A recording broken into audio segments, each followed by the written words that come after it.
I appeared before the Congressional Committee to tell what I knew of activities which might lead to an attempt to set up a fascist dictatorship. The potential for the disastrous rise of misplaced power exists and will persist.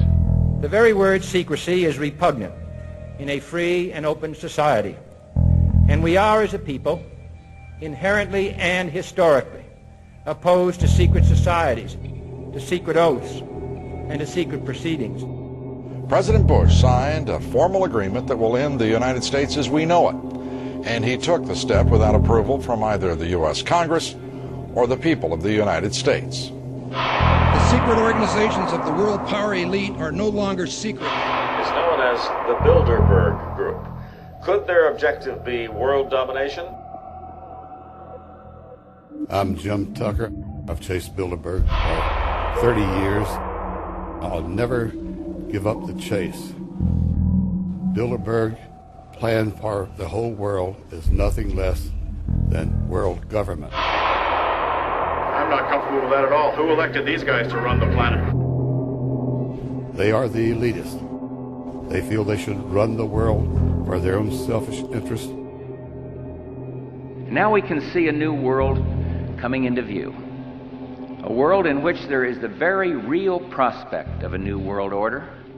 Bilderberg is making great progress toward a world government, and only an educated, informed public can stop them in their tracks. David Rockefeller admits in his own memoirs that he wants to destroy the United States. Right. He's a traitor. It's good to be back at the Council on Foreign Relations. As Pete mentioned, I've been a member for a long time and was actually a director for some period of time. I never mentioned that when I was campaigning for re-election back home in Wyoming. Let us never tolerate outrageous conspiracy theories.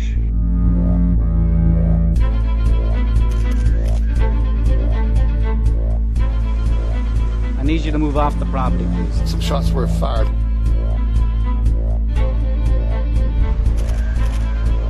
There's Bilderbergers right there. The Trans-Texas Corridor is a vital part because we stop it here in Texas. We stop the New World Order right here in Texas.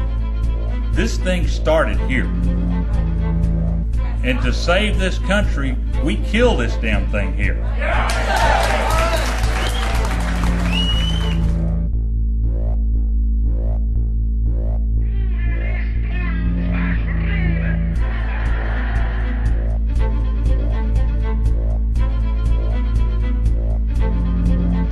There is a chance for the President of the United States to carry out a phrase his father used, and that is a new world order. Your new world order will fall. Humanity will defeat you. The answer to 1984 is 1776.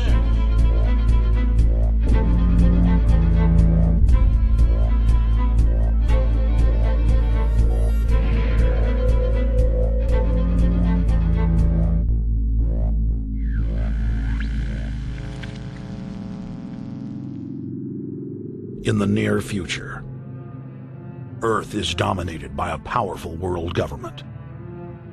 Once free nations are slaves to the will of a tiny elite. The dawn of a new dark age is upon mankind. Countries are a thing of the past. Every form of independence is under attack, with the family and even the individual itself nearing extinction. Close to 80% of the Earth's population has been eliminated. The remnants of a once free humanity are forced to live within highly controlled, compact, prison-like cities. Travel is highly restricted. Superhighways connect the megacities and keep the population from entering into unauthorized zones. No human activity is private. AI supercomputers chronicle and categorize every action. A prison planet dominated by a ruthless gang of control freaks, whose power can never be challenged. This is the vision of the global elite, their goal. A program of total dehumanization, where the science of tyranny is law. A worldwide control grid, designed to ensure the overlord's monopoly of power forever. Our species will be condemned to this nightmare future unless the masses are awakened to the New World Order master plan and mobilized to defeat it. Erected by a secretive group, the Georgia Guidestones are a testament to the elite's plan for a world religion, global laws, with a global court and army to enforce it. And set in stone, it is written that the population never rise above 500 million.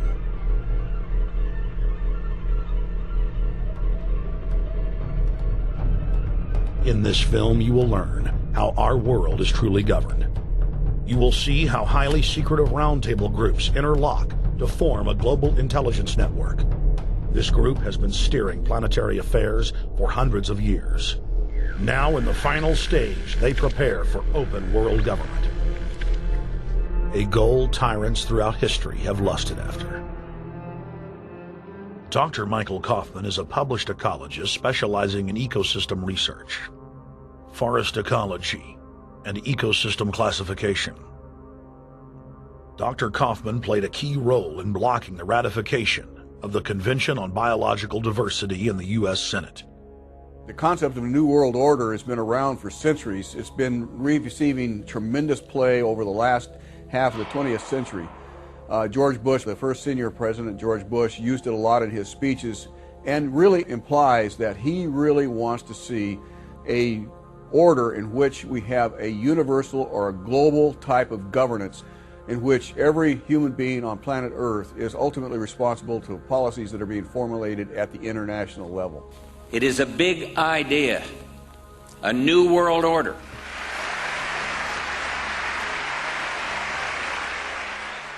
President Bush said that the New World Order was in tune, and that's what they were working for. The UN is part of that government. They're working right now very significantly for a North American Union. That's why there's a lot of people in Washington that don't care too much about our borders. They have a philosophical belief that national sovereignty is not important. It's also the reason I have made very strong suggestion that we need not be in the United Nations for our national security. It's really always the same. You go back throughout all of history, the Roman Empire, the Soviet Union, Hitler during the Nazism was always saying that it's going to create the utopia for the average person, when in fact, history always shows that it does exactly the opposite. Conquest and empire is as old as civilization. Babylon, Egypt, and Greece. They all built empires in an attempt to rule the world. The Roman system at its peak dominated the known world. Complex governmental systems were developed to control diverse populations. During the period between the 15th and 19th century, new empires emerged and again waged war for supremacy. The nobility, as well as the thriving merchant class, were financed by a handful of private banks. Many of the great money houses would hedge their bets and finance both sides of a war. Sophisticated intelligence-gathering networks gave the financiers a clear edge over the governments they were slowly gaining control of. On the 18th of June, 1815, agents of the British arm of the Rothschild family looked on as Emperor Napoleon Bonaparte fought desperately to save his army from the jaws of a British-Prussian pincer attack. A Rothschild agent was able to get the news of Napoleon's defeat at the hands of Lord Wellington to Nathan Rothschild, a full 20 hours before the news reached London. Nathan, the head of the British arm of the Rothschild family, put out the rumor to the London Stock Exchange that Napoleon had won the war. Stocks plunged by 98%, and Rothschild was then able to buy up the entire British economy for pennies on the pound. When the news of Napoleon's defeat finally arrived, stocks soared. Britain was now the undisputed ruler of Europe, and Rothschild ruled England. The already dominant British Empire grew even more aggressive. Her troops and bureaucracy spread across the globe. the sun never set on Britannia's holdings. The banking cartel funded, in fact, since about 1800, they have funded both sides of almost every war. And of course, they're getting the interest off of the loans that they've given the various governments and the wars that they have actually helped stimulate and create. By 1900, Germany was a rising force and a leader of the Industrial Revolution. World War I, for instance, there was absolutely no reason to have World War I, except that it was an ideal opportunity for the banking cartel to make a pile of money by funding both sides of that particular war. On June 28, 1914, the heir to the Austrian-Hungarian throne, Archduke Franz Ferdinand, was assassinated while traveling in a motorcade.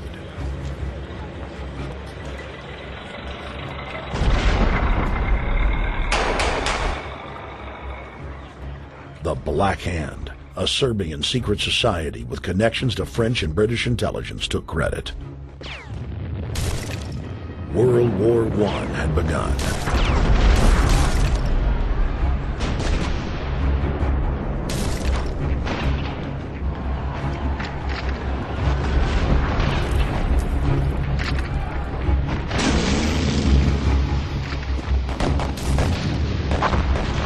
Armaments companies financed by Rothschild-controlled banks in Germany, France, England, and Austria bankrolled all the factions.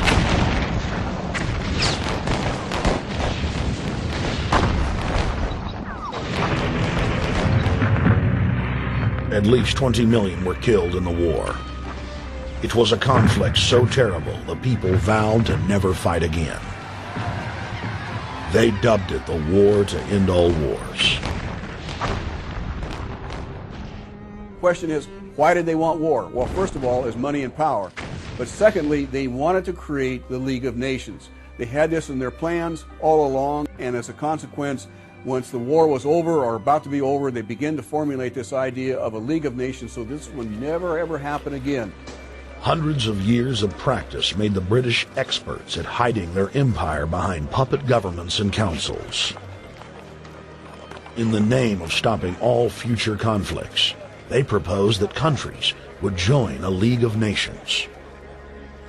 Their true intention was for the League to serve as a framework for world government.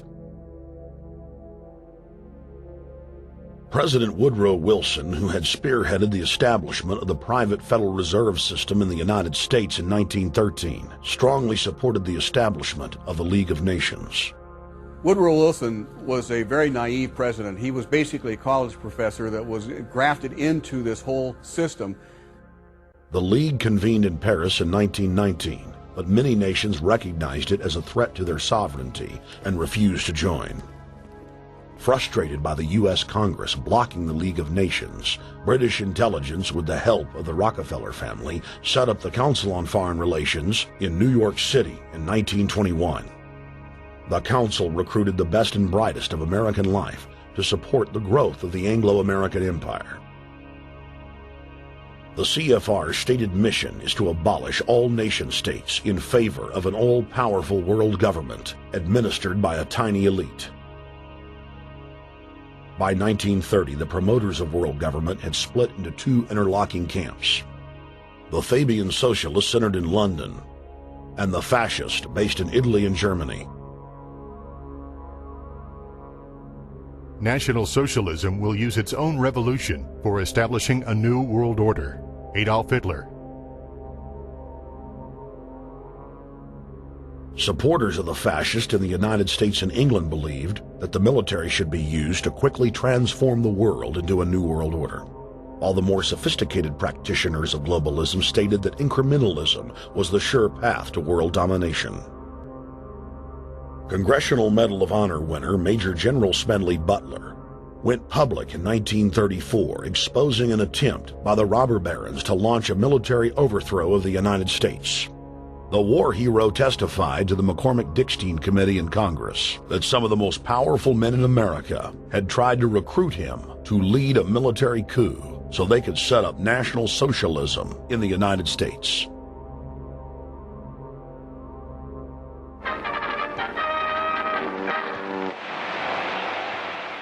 I appeared before the Congressional Committee the highest representation of the American people under subpoena to tell what I knew of activities which I believe might lead to an attempt to set up a fascist dictatorship. I was supposed to lead an organization of 500,000 men, which would be able to take over the functions of government. The fascist had also made deep inroads in England. Edward VIII, King of England, was forced to abdicate the throne because of his public support for Hitler. Was es sich dabei nicht nur das negative Problem der Bekämpfung dieser Lehre und ihrer Organisation handelt, sondern die Durchführung der positiven Aufgabe der Gewinnung des deutschen Arbeiters für den nationalen Staat.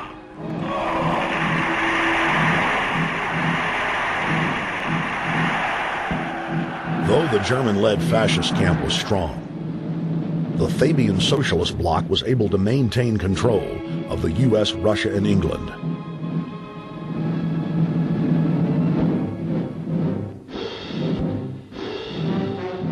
In the build-up to World War II, and during the conflict, the bankers again financed both sides, just as they had done with Napoleon.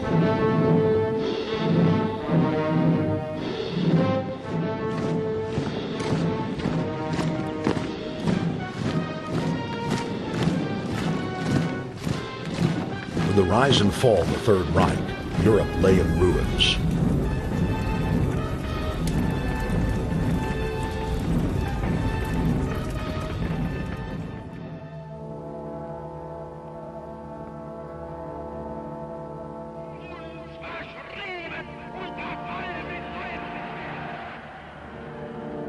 Once again, the elite claimed that only global governance could save humanity from certain destruction. And this time, the elite would succeed in setting up their world body.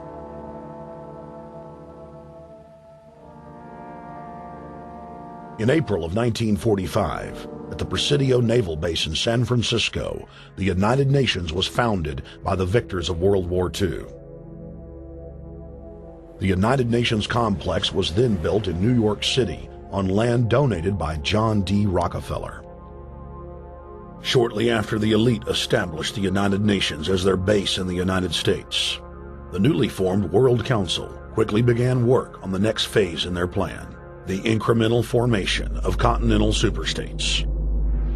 The first step in their trilateral plan was the creation of the European Union. Unifying Europe had been tried many times and was extremely unpopular.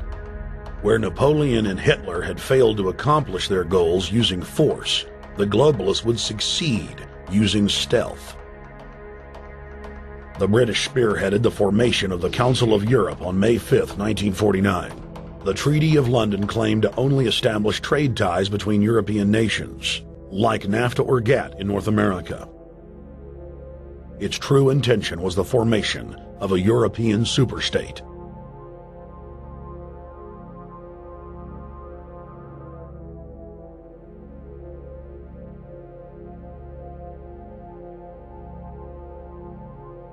In 1954, the elite of the planet met in secret at the Bilderberg Hotel in Oosterbeek, Holland. The Bilderberg Group would later admit that their mission was the formation of the EU. Once the EU was established, under the guise of trade deals, a North American Union and Asian Union would be formed. The three interlocking superstates formed the core of the global government, while the United Nations would serve as a world regulatory and enforcement body over the Third World subregions. The Bilderberg Group consists of the heads of all of the managing roundtable groups that steer individual countries. Picture the elite power structure of the world as a giant pyramid, with only the elite of the elite at the tip-top of the capstone. The group has been so secretive that until the mid-1980s, the controlled corporate media denied its existence. Into the late 1990s, coverage only consisted of rare one-line mentions.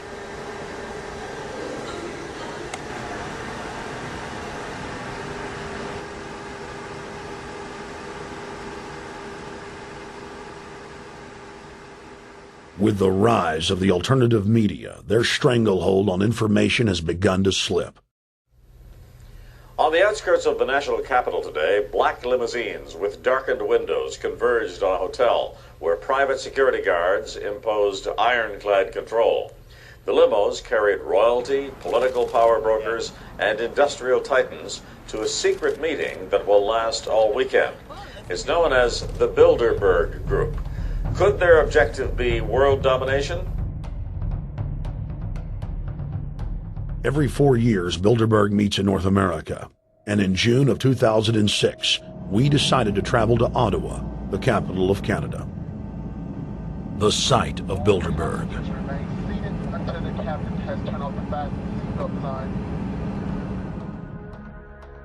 In Bilderberg's long history, many reporters attempting to cover the group have been harassed, detained, and even jailed. I jokingly reassured my cameramen that the horror stories we'd read about were probably exaggerated. I was wrong. We know reporters get detained at airports, people aren't let in. We know people get sent to the jailhouse for 3 or 4 hours. It happens every time. Well, it happened to Alex Jones this time. They admitted, Bilderberg, that they've had pressure put on them by the government to heighten security, and that's why all this happened. Yes, I was told that by 2 separate people.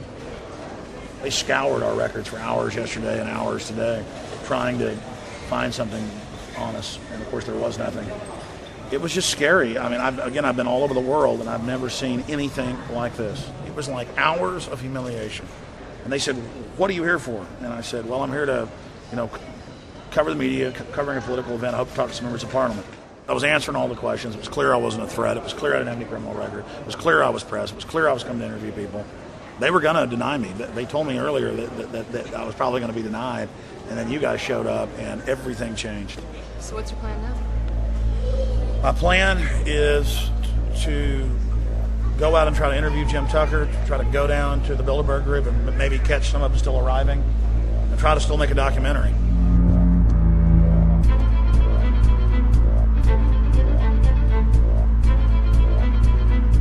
So instead of being here at 8 a.m.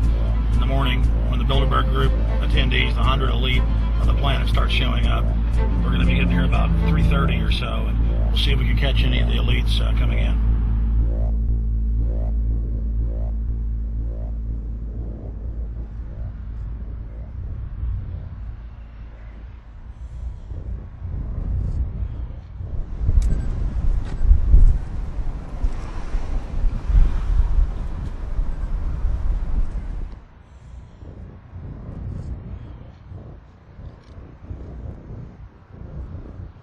What do you think's on the agenda for this edition of the Bilderberg Society's annual meeting?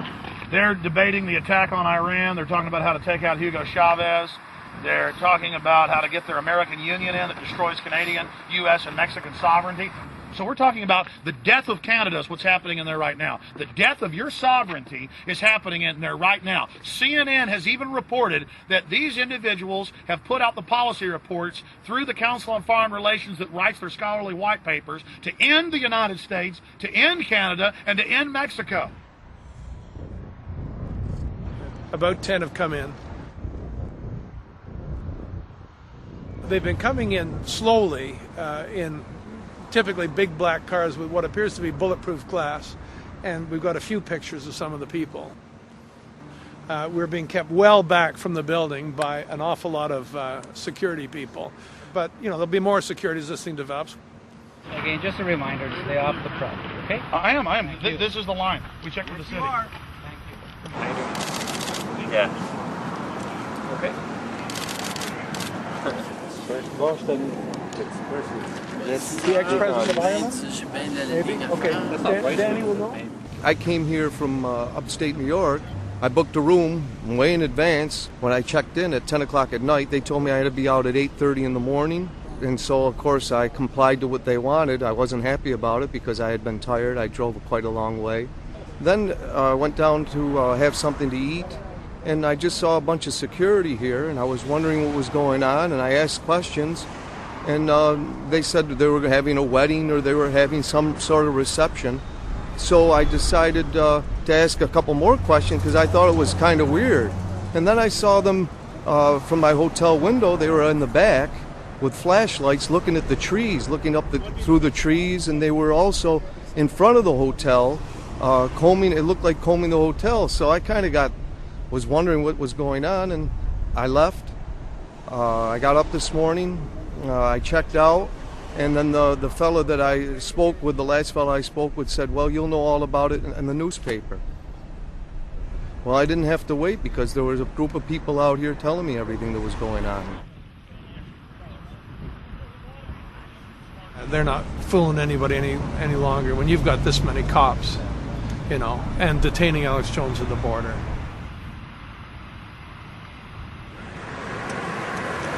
Get them on both sides. Yeah, you crook. Yeah, you're going to go to jail like Ken Lay. Oh, yeah, there's one right there. Hi. Hey, we're not your property. We're not your slaves. We're going to defeat the New World Order. The New World Order is going to be defeated. You realize that? I'm glad you do. Always does throughout history.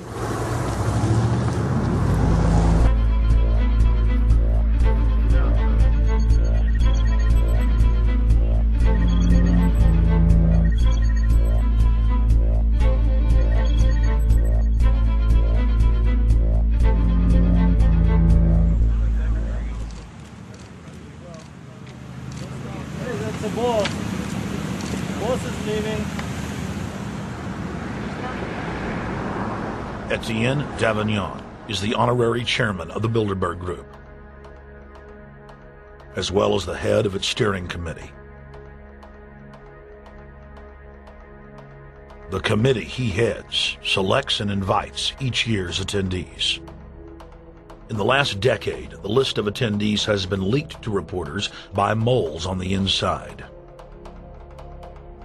Veteran newspaper reporter Jim Tucker has been covering the Bilderberg meetings for over 30 years and has physically attended more than 20. We traveled back to our hotel to see if Jim Tucker received the 2006 list. First heard about Bilderberg in 1975, and I said, I don't believe it. That's not possible. Who in hell's Bilderberg?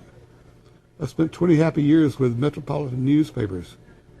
All the wires are clicking at my ear. That could not happen without me knowing about it. And the thing that first impressed me most was columns in 1957 by the late, great Westbrook Pegler, widely syndicated columnist. He wrote 2 lengthy columns about how approximately 100 leaders of international finance, heads of state, high public officials were meeting behind armed guards and closed doors on Jekyll Island, sealed off. What are these powerful internationalists doing? And why is it so secret? Why do they have armed guards outside? Why is it sealed off? The newspapers totally ignore it. Not a word. Total blackout in the United States. Since then, I've never stopped pursuing Bilderberg, or the whole international gangster organization led by Rockefellers and Rothschilds, as they manipulate the world for their own selfish interest.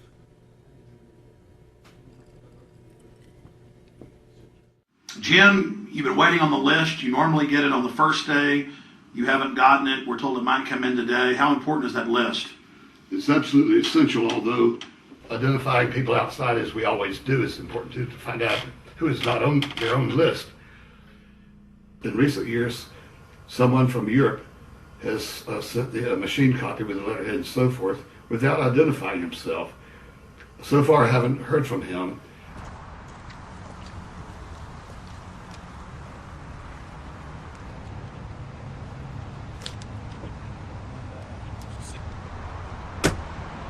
Well, Bilderberg assumed that name in 1954 at their first meeting as Bilderberg at the Bilderberg Hotel.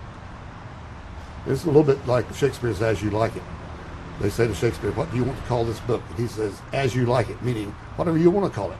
And they thought it was dictation, so one of his plays is called As You Like It, and the title has nothing to do with the play. So that's how the Bilderberg came by their name. Now, they had been meeting for half a century. The moneyed class had been meeting But they decide they have to meet systematically every year, well planned in advance, in addition to maybe other smaller meetings throughout the year. Sure this is the right turn, Jim? Nope. Let's see if we can start.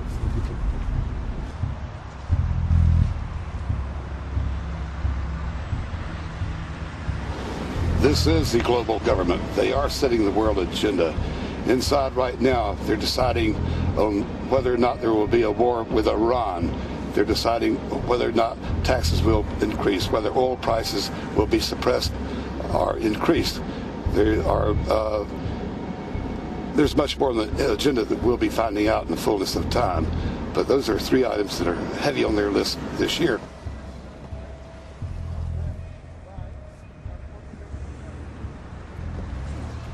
This is Jim Tucker, ladies and gentlemen. Yes. 27 years covering these crooks. Mr. Tucker, pleasure to meet you. The media said he was crazy, it didn't exist. Now we forced him.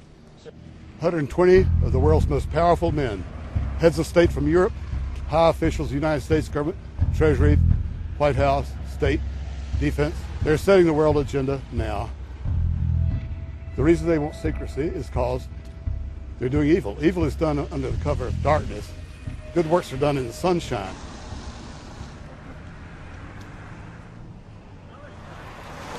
Hi, how you doing?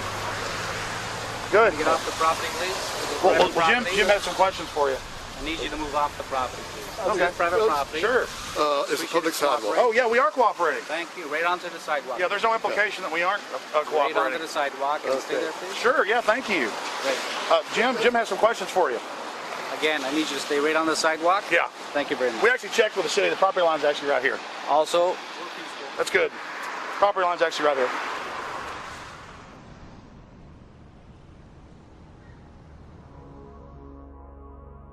We are on the verge of a global transformation. All we need is the right major crisis, and the nations will accept the New World Order. David Rockefeller. So David Rockefeller and the Coran Black at the beyond the hotel, and they had no bodyguards. One of my friends shouted, "Hey, Rockefeller!" and he turned back and he was afraid. My name is Rene. I'm from Manitoba. Drove about 26 hours to get here, just to show that I'm against the Bilderbergers, just to fight for my freedoms, fight for my rights, make sure that my children can grow up in a free country. My name is Daniel Estrelin, and I've been doing this for the last 15 years. I'm from Canada. I'm very proud of my country because, as you can see, there's a lot of people covering the Bilderberg Conference. Last year, it took me 14 and a half hours to get to Munich. I was pulled off the plane in Milan. I was pulled off the plane in Munich. They interrogated me 4 hours in both places. I was able to call a friend, a journalist in Rome, as a result of his presence and others. Calling the Foreign Ministry Department in Italy, they backed off and they let me go. They basically told me that they're keeping an eye on me 24 hours of the day. The little hotel where we were staying at, Jim and I, out of the 20 rooms, 6 were occupied, 3 by the CIA and 3 by the German Secret Service. That's how serious these people are, and that's how afraid they are of actually what we may be able to reveal and what we actually do reveal publicly about the Bilderberger intents. Daniel Estrelin has covered the Bilderberg meetings in Europe and North America for more than 15 years. His book, Club Bilderberg, has been translated into more than 20 languages and is a global bestseller. Estrelin has photographed many past Bilderberg meetings. Rockefeller frontman Henry Kissinger is always a key participant. Here you see the president of the CFR, Richard N. Haas, followed by Vice Chairman of Rothschild Europe, Franco Barnaby, who is speaking with Henry Kravitz. And behind them is Richard Holbrooke, former U.S. Ambassador to the United Nations. The head of Daimler Chrysler, Jürgen Erich Schrimp, arrives by helicopter. Here, the owner of the Washington Post, Donald Graham, escorts Indra Nooyi, the head of PepsiCo. Queen Beatrix of the Netherlands, whose father, Prince Bernhard, founded Bilderberg, is a leading figure in the group.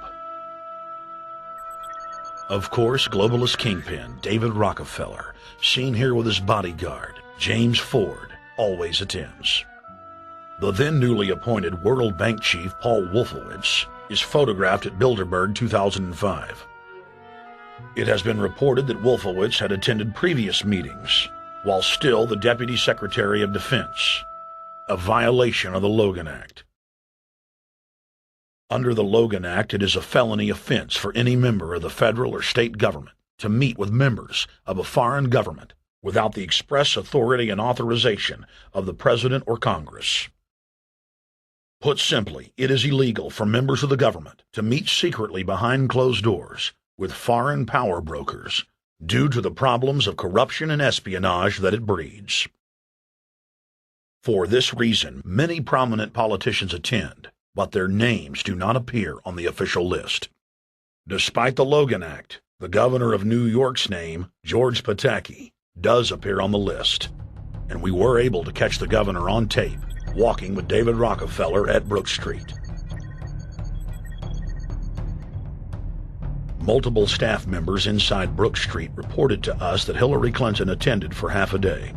Several armored limos with diplomatic plates did arrive with police escorts and offloaded their passengers in the underground parking garage out of the sight of the press.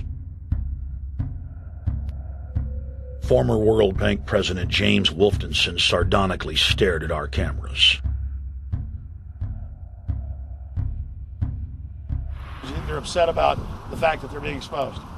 Well, I'm sure they are. I mean, look at the tinted windows. They don't want to be seen. They don't want even anybody to know they're here. So I'm sure they're ticked, and that's why we're here to try to expose them. Do you think that they were angry that they were on the front page of the local paper today? You think they're in there reading it right now, Jim?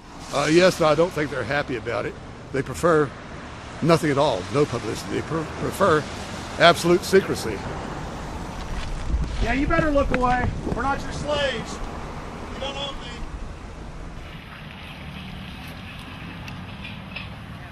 Did you get a list of the attendees and everything, or not? No, I've asked for one under a slight variation of my name, and I don't know if I'll get it or not.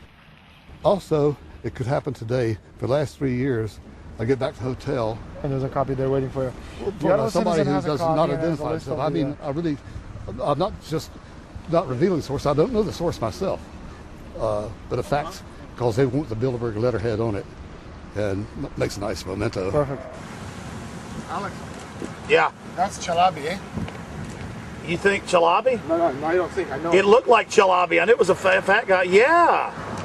That was Ahmed Chalabi? Yeah.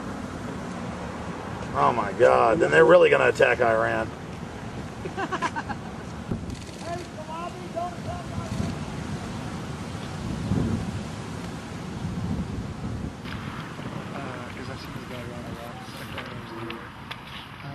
This guy is too president. I have it. It's S, scanning everywhere.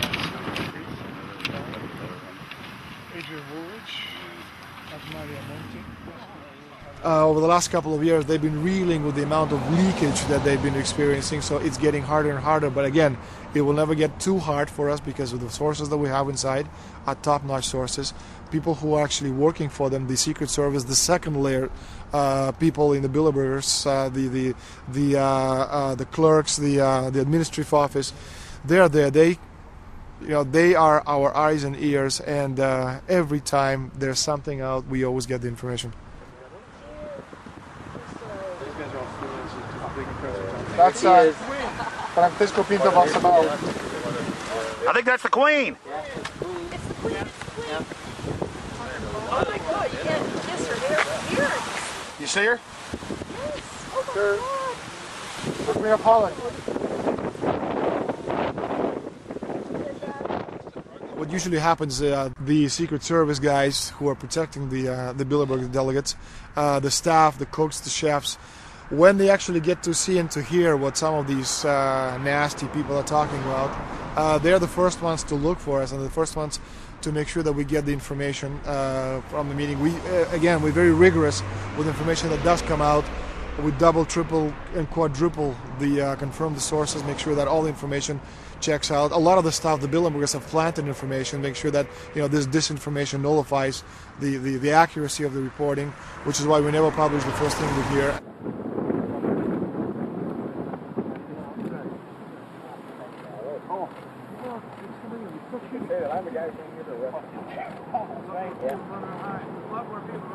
That looks like Rockefeller.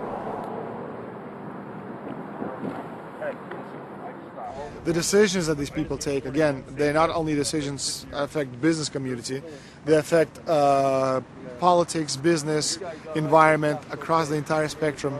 And these decisions are made and taken by a very elite group of people behind closed doors this year at the Brook Street Hotel. We are not privy to these decisions. We're not allowed to know what they're talking about. But we'll definitely feel the consequences of these decisions over the next 12 months when events which apparently by accident seem to happen, in fact, have been planned right here this year at Brook Street Hotel between 8th and 11th of June. What does it do when you get 120 of the most powerful people in the world getting together to have meetings with government officials? I mean, that's amazing. Well, it is. This is what I mean, is that they're planning the corporate agenda. They're not planning the democratic human journey agenda, in my opinion. Mussolini had a definition, is when the interests of the corporation take completely over from all other interests, and that's fascism. He said it should probably be called corporatism. Well, call it corporatism, call it fascism, call it neo-lib, neo-con. There's a whole variety of political words, depending on which side of the stripe you come from, to start with, which describes the thing. But what they are describing is the complete end of democracy, the end of what matters to people, the end of what happens to the human journey. And for that reason, I think this is revolting. Ladies and gentlemen, we're here in Canada today to stand up against the Bilderberg Group that is attempting to get rid of the sovereignty of the United States. The truth of your world government has now been exposed.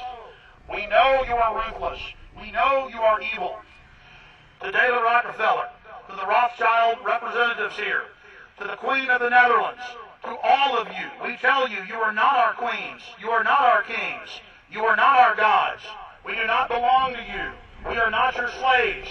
We stand as free humans, have stood since the beginning of time against the strong men, against the thugs, against the bullies. We will defeat your world government. We will defeat world taxation. We will defeat your control grid. God is on our side. I stand before the creator of the universe, and I ask the creator of the universe, as our founding fathers did in 1776, to lead, guide, and direct us, and to give us the power and the foresight and the understanding and the will to stand against your entire agenda, including your final plan of world population reduction of 80% that Henry Kissinger penned in 1973. Why do you put mercury in the vaccines, stannous-sodium fluoride in the water? Why? Why do you put cancer viruses in the vaccines? Why have you used depleted uranium now in 4 separate nations? You're arrogant. You have the sickness that elites have had throughout history in their literal and, in some cases, figurative ivory towers. You believe that you're invincible. You will and you are failing now. Your New World Order will fall. Humanity will defeat you. The answer to 1984 is 1776.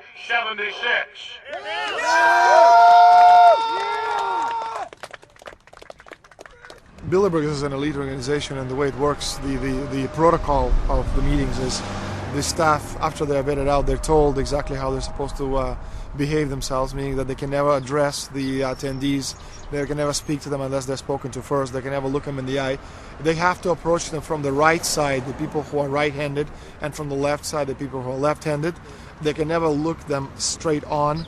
And needless to say, all the information that is being spoken during the conferences is under no circumstances allowed to come out. That's what they're told.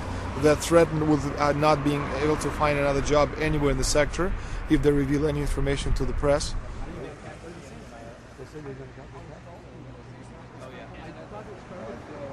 Richard Holbrooke? Ambassador Richard Holbrooke thought the peasantry wouldn't recognize him if he took a stroll off the grounds of Brook Street.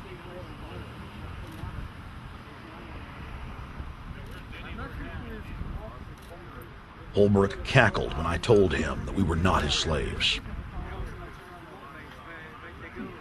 Holbrooke, we're not your slaves, Holbrooke.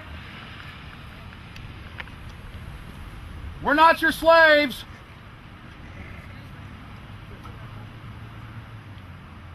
Holbrooke, we don't belong to you. We're not your property. Get back on the sidewalk. We're free humanity. Yeah, there he goes. Howard. They love it. They love it.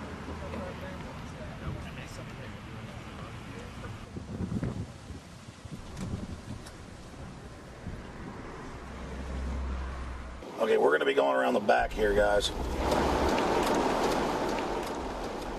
Hey guys, how you doing?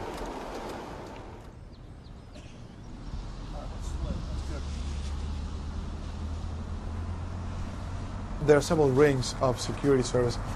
The American delegation at every Bilderberg meeting is usually protected by the CIA and a special division of the U.S. Army.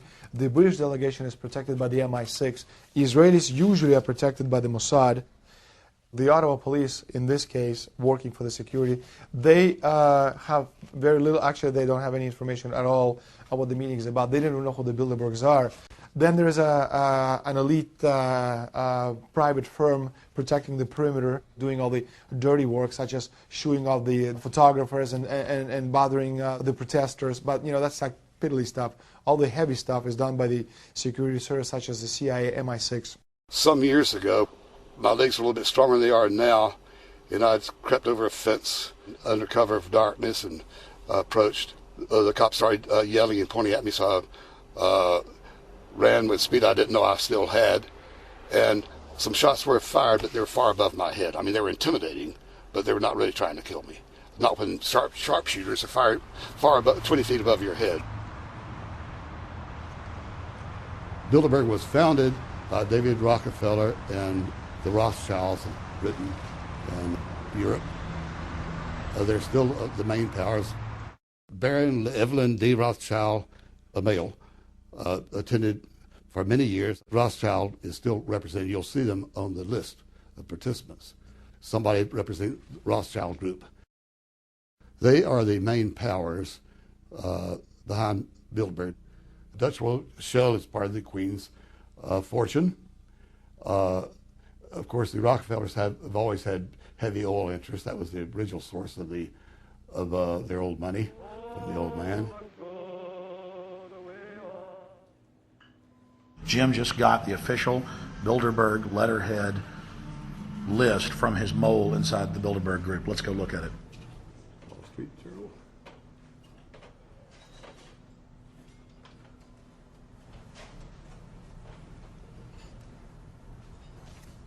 So, Jim, you got the list. Yeah. Did we identify Wolfowitz as being here because he's not on the list? No, we positively identified Wolfenson. Yeah, he's on the list. Yeah, there's Wolfenson right there, James Wolfenson. But aren't there always people who aren't listed? Yep. Over the years, we've identified like sometimes one, sometimes three people who are not on their own list who have attended. Now, I think what is very difficult for most people to understand is how such a small group of 125 men and a few women control a population base of 6 billion people. Actually, it's much easier than you think. These people work on what I call systemic methodology, meaning that you take a pie, just imagine you take an apple pie and you slice this apple pie into lots of very small pieces, and you put in front of each one of these pieces your men or women of trust. And by controlling this individual, you control an entire organization. For example, if you take Paul Wolfowitz, who runs the World Bank, through him you can control the entire organization. You don't need to control what the dishwasher or the toilet cleaner thinks or does or believes in. You just need to control what he does and what he believes in. And what he does will permeate the entire organization. And that's how you control, with very, very small power base, an entire global population of 6 billion people. Bilderberg is making great progress toward a world government. They have created a superstate in Europe called the European Union. They're intent on creating a Western Hemisphere Union called the American Union. NAFTA is to be expanded into every country in this hemisphere. As NAFTA expands, it will take on the role of the American Union. And only an educated, informed public can stop them in their tracks. We went into downtown Ottawa and talked to locals to learn if they were aware of the elite meeting in their city.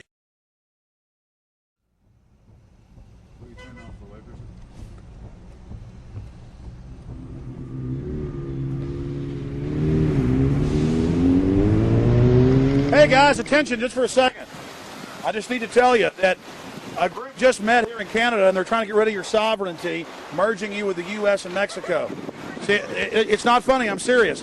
And your news isn't going to tell you about this. This is deadly serious. So I'm just letting you know, and I'm telling you about it. As they say, they are the guys that run the world. They make the decisions for we, and we just carry it out.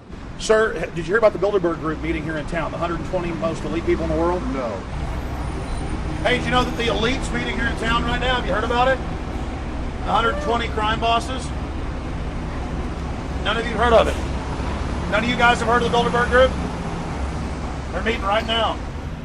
In the city, around 10% of the people were aware of the New World Order agenda. When we traveled to Parliament, close to half of the people we randomly spoke to were informed.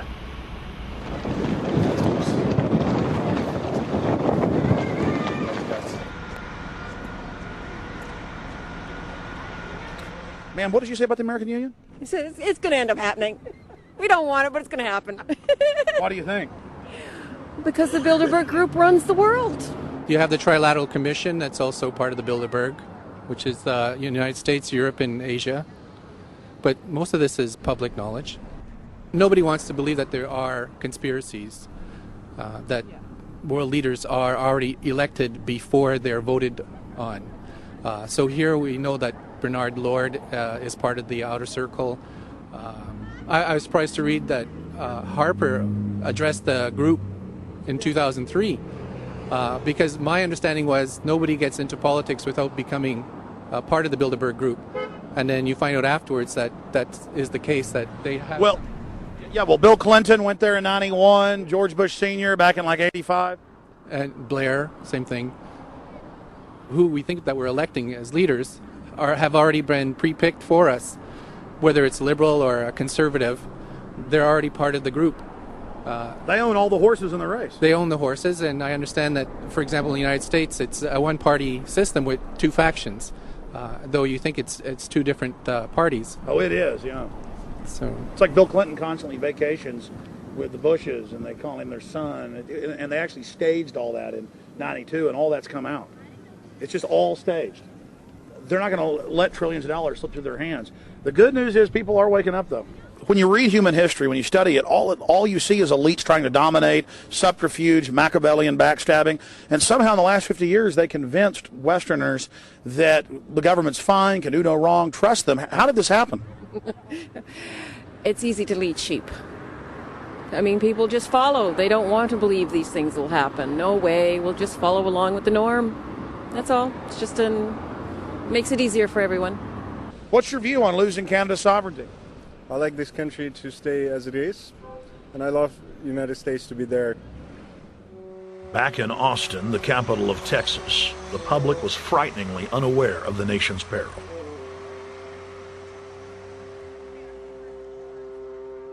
Have you heard about the North American Union? Not really, no. I don't watch TV. No, I haven't. Interesting. I was not aware of that. I don't know exactly what you mean, so... I don't think there's going to be a merger of the three nations. No, I have not. No. No, I didn't know this was happening, so... Yes, I have. Oh, you have heard about it? Yes. After that big rally the other day, don't know about it? I don't know about anything. No, I have not. Have you heard of the European Union? I have, yes. Are you aware of the European Union? Oh, yeah, of course. Have you heard about the European Union? Heard about them. Do you know about the European Union? No. Europe, 15-member group expanding? A what? 15 nations of Europe merging in 2000. Whatever. For over 50 years, the Bilderberg Group constructed the European Union by stealth under the guise of trade deals. Now the elite are using the same secretive program to complete the North American Union. But this time, superstate integration is on the extreme fast track. International agreements like NAFTA, GATT, and APEC were just stepping stones in the formation of the NAU. The North American Union was officially born at Baylor University in Waco, Texas, on March 23, 2005.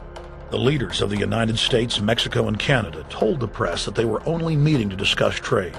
It soon leaked that a secret meeting had been held during the Security and Prosperity Trilateral Summit. The three governments had refused to release the secret agreement to the people. In September of 2006, their treasonous operation was blown wide open. From September 12th to September 14th, in Banff, Canada, hundreds of elected and appointed government leaders from Canada, Mexico, and the United States met in secret. On the last day of the conference, someone inside the secret North American Union Forum leaked the agenda. The front pages of newspapers across Canada carried the story. The Judicial Watch Foundation submitted Freedom of Information Act requests to obtain the full agenda and minutes of the secret assembly. Many federal agencies refused, citing national security. The foundation finally succeeded and did receive thousands of pages of documents.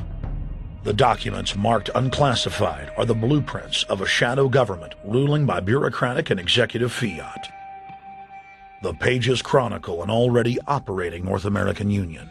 Transportation, law enforcement, agriculture, regulation, banking, manufacturing, construction, education, immigration, and even the military are being merged with no input from the people or their elected representatives in Congress and Parliament.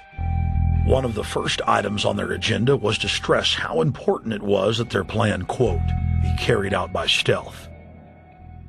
The controllers also talked about exploiting the public's fears of climate change to push a continent-wide tax to fund the new government. Globalist tool Robert Pastor is incessantly paraded on the world stage as the man behind the North American merger. When he testified before Congress, he pushed the idea of a continental security perimeter that erases national boundaries and merges the security apparatus. The best way to secure the United States today is not at our two borders with Mexico and Canada, but at the borders of North America as a whole. In fact, the North American Command, based in Colorado Springs, Colorado, was clearly running the meeting in Canada. For the past decade, the Pentagon has been training with Mexican and Canadian forces and has openly discussed using them inside the United States for disasters and to quell domestic unrest. There are already over 100,000 non-U.S. citizens serving in the U.S. Armed Forces. The Pentagon is now expanding its recruiting centers in Mexico, the Philippines, and Eastern Europe. Big city police departments nationwide are lobbying to change laws so they can recruit non-citizens to join the police force. What we are witnessing is a Red Dawn scenario in slow motion. Tyrants throughout history have brought in foreigners to oppress their domestic populations.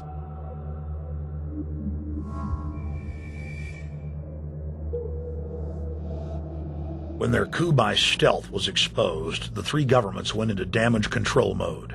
The Security and Prosperity Partnership quickly staged a show summit that was held in Ottawa, Canada in February of 2007. It is the only way that we can achieve security and prosperity for our people is through this cooperation. We actually occupy one physical space, the North America. We've also had a chance as foreign ministers to talk about how we cooperate in the region and indeed in the world.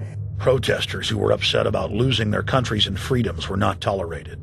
A couple of weeks ago, Al-Qaeda supposed... Whatsoever, the Security and Prosperity Partnership has been signed without any sort of parliamentary debate. Globalist publications have been open with their frustration that the population has not bought their latest PR stunt. As integration inside the European and American unions accelerates, the superstates themselves are being merged. On April 30th, 2007, a summit was held at the White House. The Security and Prosperity Partnership's secretive approach had alarmed the public. So this time, President Bush, German Chancellor Merkel, and EU Commission President Barroso hid their treachery in plain sight. Thank the Chancellor and Josie very much for the transatlantic economic integration plan. And for that too, we need to develop a common market, common standards.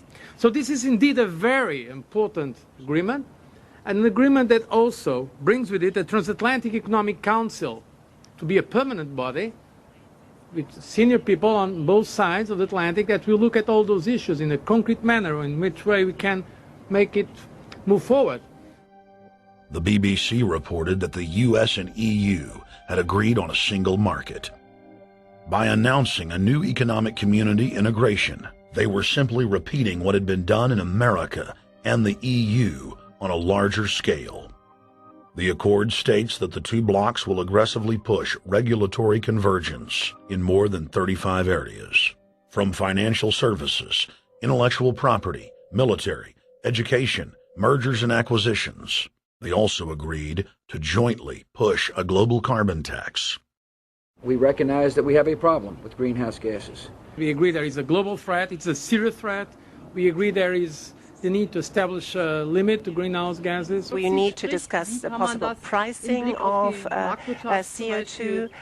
How can we translate this into a market economic compatible scheme?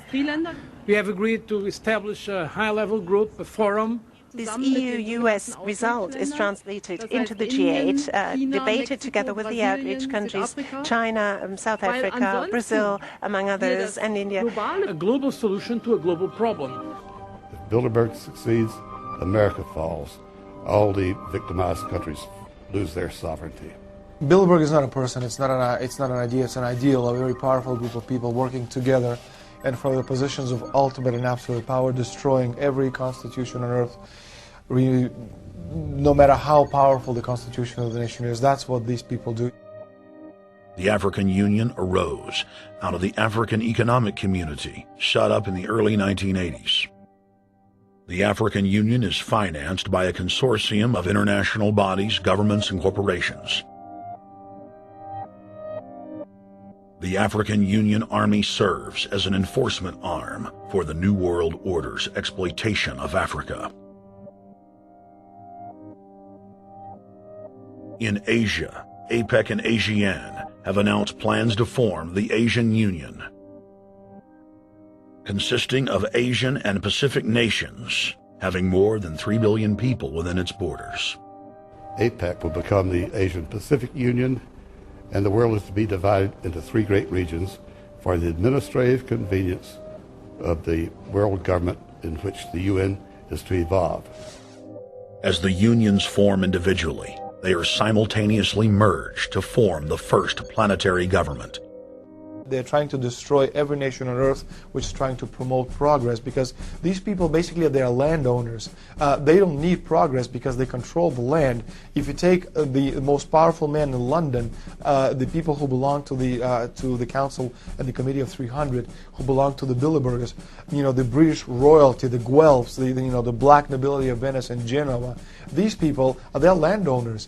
The New World Order is the Old World Order. I mean, it's just the names have changed, the appearances have changed, but the concept hasn't changed. The idea is still to bring the men back, kicking and screaming back to the Middle Ages, post-industrial age world order. One of the things that is very shocking to most Americans is the fact that the United Nations Global Biodiversity Assessment, which came out in 1995, clearly shows that in order to protect planet Earth, we have to go back to a feudal system. They actually said that in the document. To craft a modern feudal society, the globalists are implementing a standardized North American Union ID card to track, trace, and control their serfs as they travel throughout the 3 regions of the NAU. Building on the massive displacement of humanity caused by globalization, the New World Order is rapidly constructing the physical infrastructure of the North American Union, the NAFTA Superhighway Control Grid. I'm Arthur Peterson, Colonel retired, the Army. I see things today that are happening that would make my friend who died in World War II turned over in their grave. To think that people would even consider confiscating land of farmers and ranchers and taking their homes away from them to turn it over to a foreign company in Spain, which was controlled by Don Carlos, I understand, a notorious socialist, and they get the tolls on Texas land for 50 years. The proposed Trans-Texas corridor would be a patchwork of superhighways and railroads stretching 4,000 miles from the border of Mexico, cutting through Texas to Oklahoma. A lease has been signed that would make Texas Highway 121 a toll road. A private Spanish company won the bid to build and collect the tolls for the next 50 years. These deals with private companies are being negotiated largely in secret, and many state lawmakers are worried taxpayers are being sold down the road. Critics say it's a threat to our national security. It's part of a plan for a North American integration being carried out by government and corporate elites without congressional or voter approval.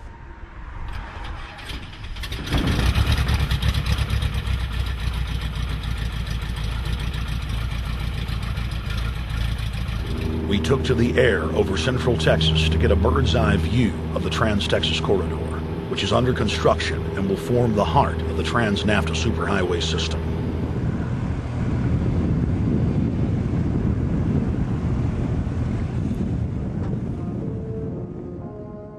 History repeats itself. 2,000 years ago, all roads led to Rome. Rome constructed and maintained more than 10,000 miles of roads throughout its empire. The roads were used to project Roman military power, to control commerce, and to bind the nations and peoples they ruled.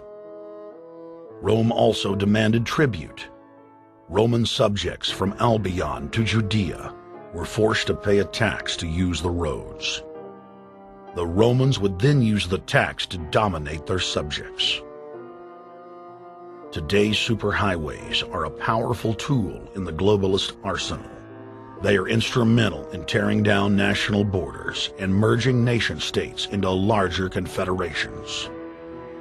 Foreign governments and corporations are predatorily seizing infrastructure across North America, but nowhere has their attack been greater than in Texas. Texas is the front line. Over 8,000 miles of existing roads and land are being handed over to government-backed foreign companies. Foreign companies buy the legislators, who then turn over complete control to the same foreigners who finance their campaigns. Government power is then illegally transferred to unelected quasi-governmental regional boards that circumvent local governments and the will of the people. The next stage of this world government plan is to have a transportation control, and that is called the NAFTA superhighway, or in Texas called the Trans-Texas Corridor. It confiscates 584,000 acres of land to be transferred into control of a Spanish company which will collect tolls in Texas for the next 50 years, and there's no limit in the amount of tolls that can be collected. More than 80 federal and state highways have been designated as international arteries. The I-35 NAFTA corridor starts deep inside Mexico and travels through the middle of the United States and ends in central Canada. Container ships from Asia dump their cargo on the Pacific side of Mexico. It then travels duty-free by rail to the new Kansas City inland port, now considered sovereign soil of Mexico, in the heart of the United States. Under international agreements, predominantly foreign companies are placing tolls on already existing paid-for roads. Federal, state, and corporate documents show that they will then use the revenue raised to build up the transportation infrastructure of Mexico, not the United States or Canada, so foreign-made products can pour in even faster from Mexico. Revenues raised will also be used to fund the fledgling North American Union and its growing bureaucracy. Bottom line, they're using our own money to enslave us. First of all, they're proposing a North American tribunal, which would be similar to what we have in Chapter 11 of the NAFTA agreement, which is trumped by international law. The U.S. Supreme Court and our Constitution could potentially be rendered invalid, and what we would have is new North American business law that would trump what we have here in the United States. What is also interesting to note that the NAFTA headquarters is in Mexico and controls the United States trade and rules against the United States Congress, and no one seems to challenge it. It's very probable and probably inevitable that our right to bear arms would be challenged in a North American court. So this is just an example of what's happening and what's being proposed. We want to keep our trial by jury system. We want to keep our right to keep and bear arms. We want a system where we have a Supreme Court and not have a tribunal that will be superior to the Supreme Court.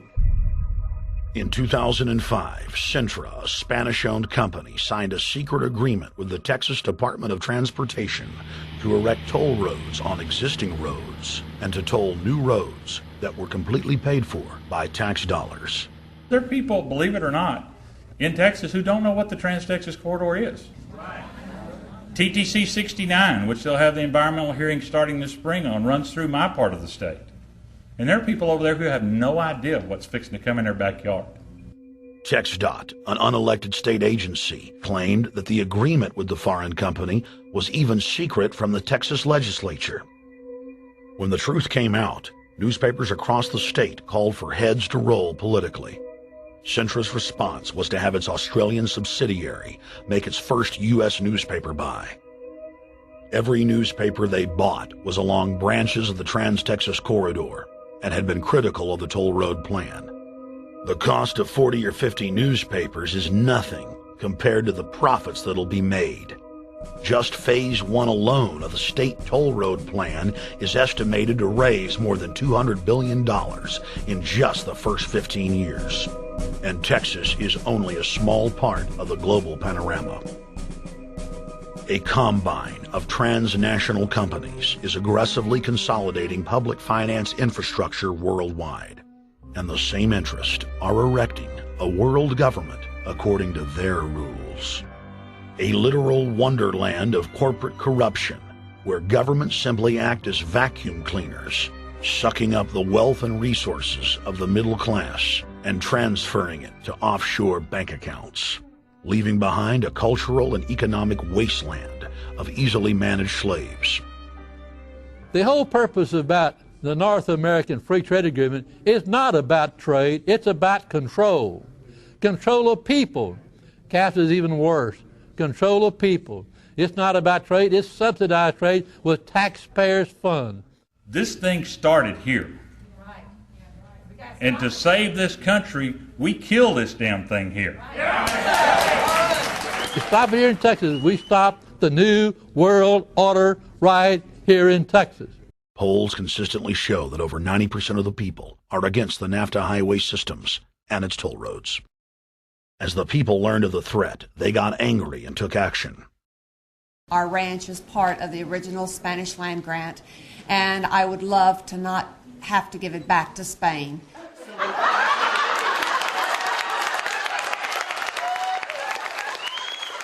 Opponents of a proposed superhighway today held a major protest.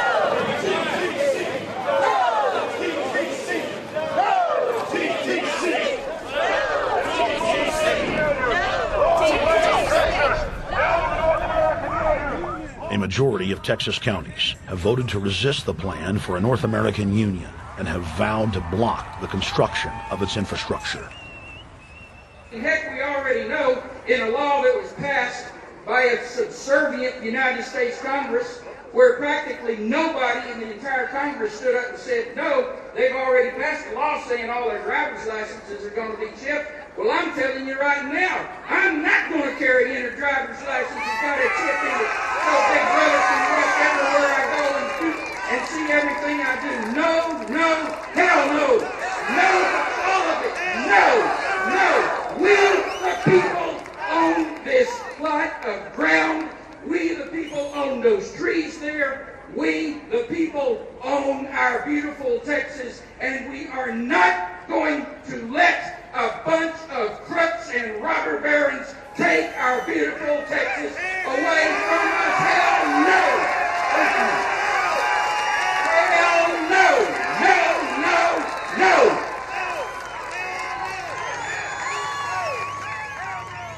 RFID tracker chips embedded in state inspection stickers and toll tags are already being used to track the population. The new system is also meant to control growth and steer development through so-called smart growth. smart growth, which is nothing more than an effort to bring control into the cities. You have the Rewilding of America and the Wildlands Project, the Convention on Biological Diversity, which is to control our rural population. Toll roads on interstate highways nationwide are walling off exit ramps to small towns and rural communities, and are creating ghost towns by design. This trend is accelerating under the NAFTA highway system and is meant to rewild more than half the country. All of these things are designed to bring more and more control to bureaucracies rather than to the independent individual, the sovereign individual of this nation.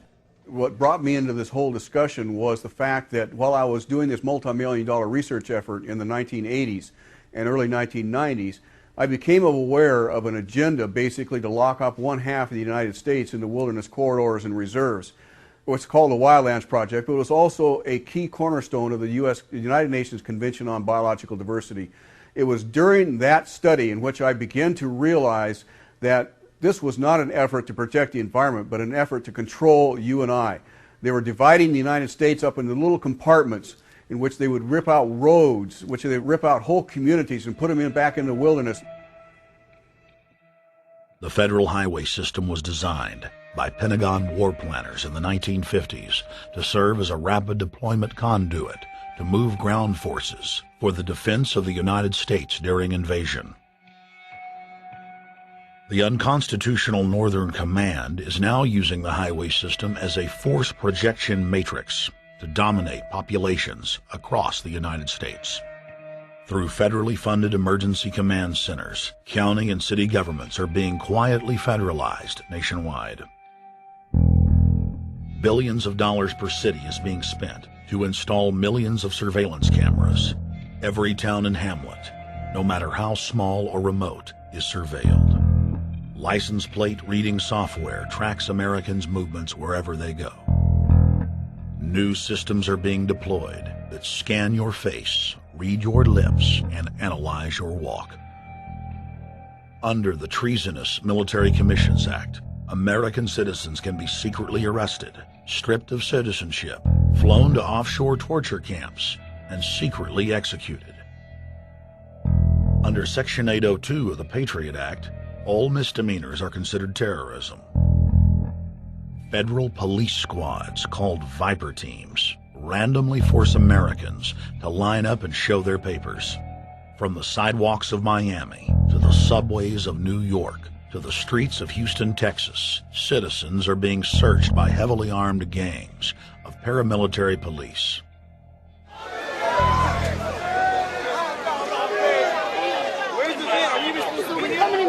Come on, guys, come in. Yo, can you get that camera off of us, sir? Sir, can you get that United States First Amendment? All right, but you can get that camera. I'm saying get the camera out of my face. That's what I'm saying. You're on the streets of New York. So what does that mean? I'm saying get that camera out of my face. That's what I'm saying. It's a free country. Fuck wrong with It's a free country.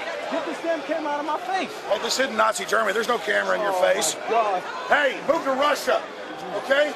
Yo, Judge. We can have cameras on the streets. I said get it out of my face. Your guy starts cussing at us out of the blue. I said get it out of my face. That's what I'm saying. It was never in your face.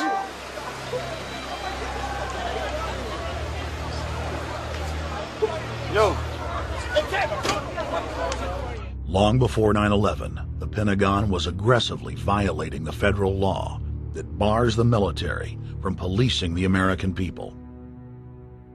Coast to coast, for more than 2 decades, teams of troops would just appear out of nowhere and randomly stop cars and search pedestrians.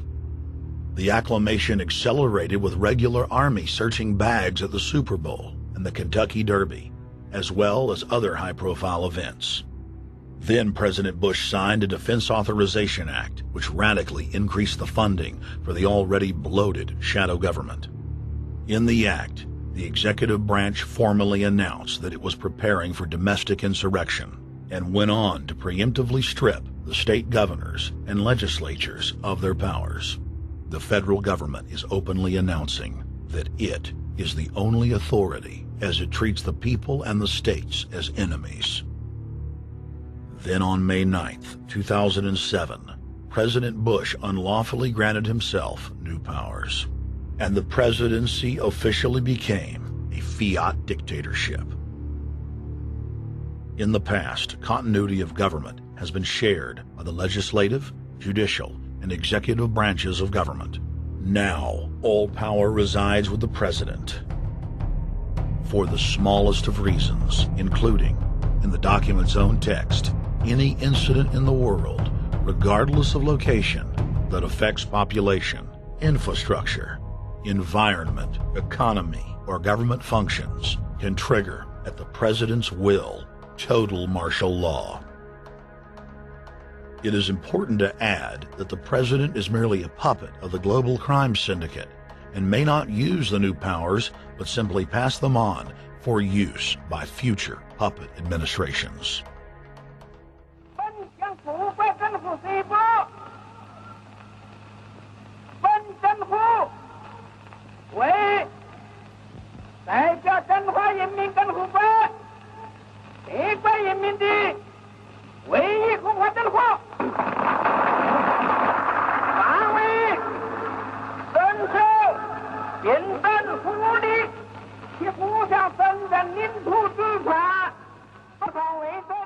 Приобретена эта победа.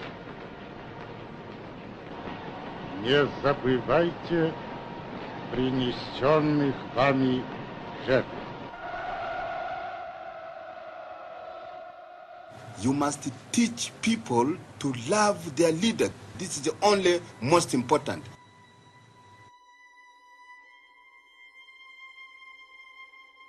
Why don't we learn from the mistakes of our ancestors? Why does humankind find itself bound in a cycle of bloodshed and enslavement? Predatory elites have always rationalized their oppression by claiming that they are superior and have the divine right to rule, when all they really are is a gaggle of ruthless psychopaths, parasitically feeding on the host population until their cancerous movement causes the collapse of the host. There have been thousands of tyrannical governments in history, and less than 10 that can truly be called free. In the 20th century alone, over 150 million people were murdered at the hands of the state. In Russia, the Red Terror consumed the lives of more than 60 million men, women, and children. Hitler's war killed 22 million. During Mao Zedong's reign alone, more than 60 million peasant farmers were killed. And the list goes on. 300,000 innocent civilians killed in Guatemala.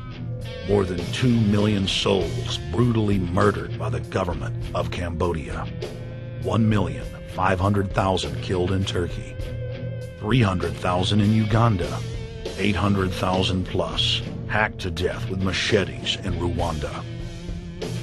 Sadly, there are too many examples of innocent families being exterminated by their governments on an industrial scale to name them all. It is a historical fact that the state is the #1 cause of unnatural death.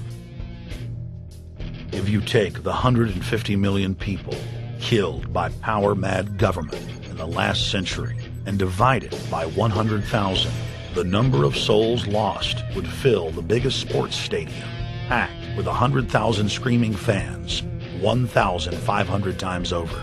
That's 1,500 sports stadiums, crammed with 100,000 people each, all exterminated. For those who think it can't happen here or won't happen to them, you have been warned. The carnage witnessed in the last 100 years was only the preparatory phase of the New World Order's master plan. 稍有常识的人都会看出，如果我们的铁骑继续前进，这个螳臂挡车的歹徒难道能够阻挡得了吗？ Hitler and Stalin's crimes are now part of history, but the communist Chinese system of evil is not content with racking up the highest death toll in history. The mass murder and enslavement is still going on today and enjoys the full support and sanction of the New World Order. 摄像机拍下的这个画面，同西方某些国家的宣传恰恰相反，正好说明了我们的军队 Communist China serves as a globalist laboratory, a proving ground where 1.4 billion people live out their lives as guinea pigs who serve as test subjects for the formulation of the brave new world. U.S. and British forces worked closely with Mao Zedong during World War II, and at the end of the war, they secretly backed Mao in driving out Chiang Kai-shek and the Nationalists. The OSS, and then the CIA, believed that Mao would have a stabilizing effect. Bill Clinton's mentor and Georgetown University political science professor Carroll Quigley explained in his book, Tragedy and Hope, how the Anglo-American Roundtable groups backed every brand of authoritarianism, from communism to fascism, to ensure that a centralized government dominates the population and the economy as planned. The elite are monopoly men. They seek to create monopolies and dominate populations through the barrel of a gun. In their writings, the leadership of the New World Order has continuously heaped praise on the corrupt communist Chinese model.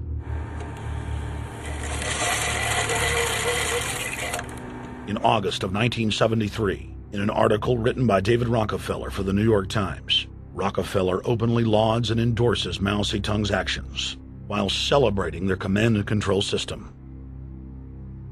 Whatever the price of the Chinese Revolution, it has obviously succeeded not only in producing more efficient and dedicated administration, but also in fostering high morale and community of purpose. The social experiment in China under Chairman Mao's leadership is one of the most important and successful in history. David Rockefeller, New York Times, August 10, 1973. Communist China is the model planned society for the New World Order. China has received more United Nations awards for its policies and form of governance than any other nation. In the eyes of globalist planners, authoritarian China is the future. China adopted the dreaded one-child policy due to lobbying from a consortium of eugenics organizations, which includes Planned Parenthood and the United Nations. Couples that have more than one child face heavy fines and imprisonment. The practice of forced abortion in China, coupled with the cultural desire to have a male child, has plunged China into a deepening crisis where there are 30 million more men than women. The Chinese police state ruthlessly crushes all forms of dissent. Underground churches, Falun Gong practitioners, striking factory workers are all sent to forced labor camps. Their blood and tissue types are cataloged in preparation for organ harvesting. The Chinese government then sells the prisoners' organs to the highest bidder on the world market. If a wealthy patient chooses to fly into China, the prisoner is killed and the organs are implanted. If the organs are being flown out of the country, a mobile execution van extracts the organs on the way to the waiting aircraft. The social engineers of China aggressively euthanize the elderly and disabled. China is merely following the globalist blueprint for the world. The same system of total dehumanization is quietly being phased in worldwide. Depopulation should be the highest priority of foreign policy towards the Third World. Henry Kissinger, 1974. There's a need for a new world order, but it has different characteristics in different parts of the world. Now, none of this may succeed this time, but this to me is sort of the outline by which someday, in the next few years, a solution will emerge. Where does this mindset come from? Why do the elites kill the largest masses of people when no one is resisting them, when they've already attained total control? What ideology drives the elite psychopath? Since Plato's time, 2,400 years ago, State planners have openly proclaimed their desire to control every detail of the commoner's life. From breeding programs to mass extermination of undesirables, the dark dream has continued on for millennia.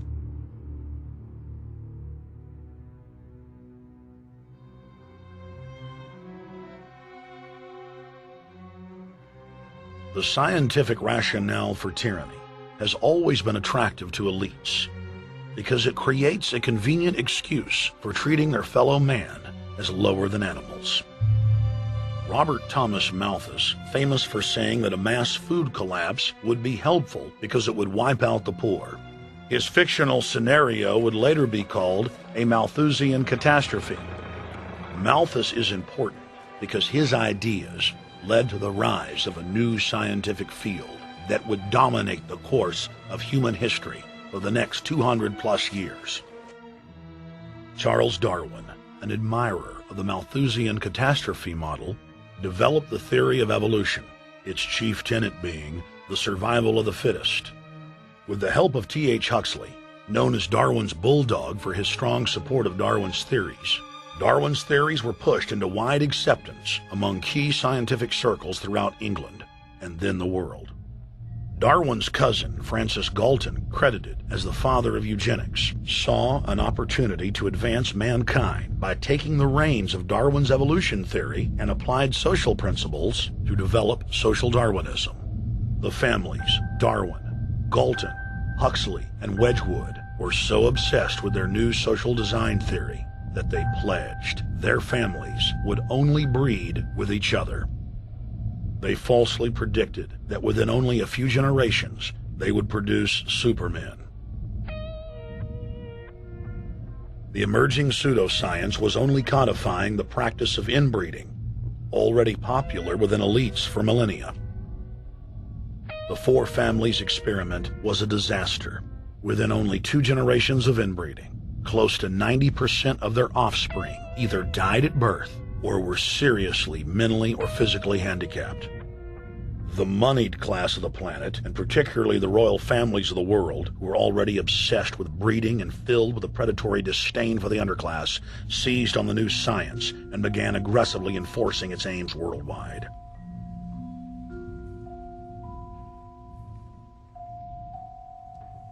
Biometrics appears to be a new science, but it was actually developed by Galton back in the 1870s as a way to track racial traits and genetic histories, and as a way to decide who would be licensed to breed. In 1904, the Cold Springs Harbor Research Facility was started in the United States by eugenicist Charles Davenport with the funding of prominent robber barons Carnegie, Rockefeller, and Harriman. In 1907, the first sterilization laws were passed in the United States. Citizens with mild deformities or low test scores on their report cards were arrested and forcibly sterilized. You're 17, aren't you, Alice? Yes, but what have you done with my folks? Well, we're trying to help them, Alice, and you too. They were taken to the hospital this afternoon. Hospital? Wasn't none of them sick this morning? We thought it necessary to present your family's case to the State Medical Commission. After an examination, they decided there was but one important action to take: to have your entire family sterilized. Why, what's that? I don't know what you're talking about. Now, in this state, we have a law which provides for such people to have an operation so there won't be any more children. I see. Now, we've placed your brothers in institutions where they'll be properly cared for. But you can go back to your job soon. I'll arrange to have it held open for you. But I'm keeping my job. I'm not going anywhere. Now, you're going to the hospital too, Alice. And you mean they're going to stop me from having children ever? Exactly. I'm all right, I tell you. I won't go to any hospital. We don't want any trouble with you, young woman. If you refuse to go, the officer here will take you by force. In 1910, the U.S. Eugenics Record Office was set up. By then, the British had created the first network of social workers, expressly to serve as spies and enforcers of the eugenics race cult that was rapidly taking control of Western society. The social workers would decide who would have their children taken away, who would be sterilized, and in some cases, who would be quietly murdered.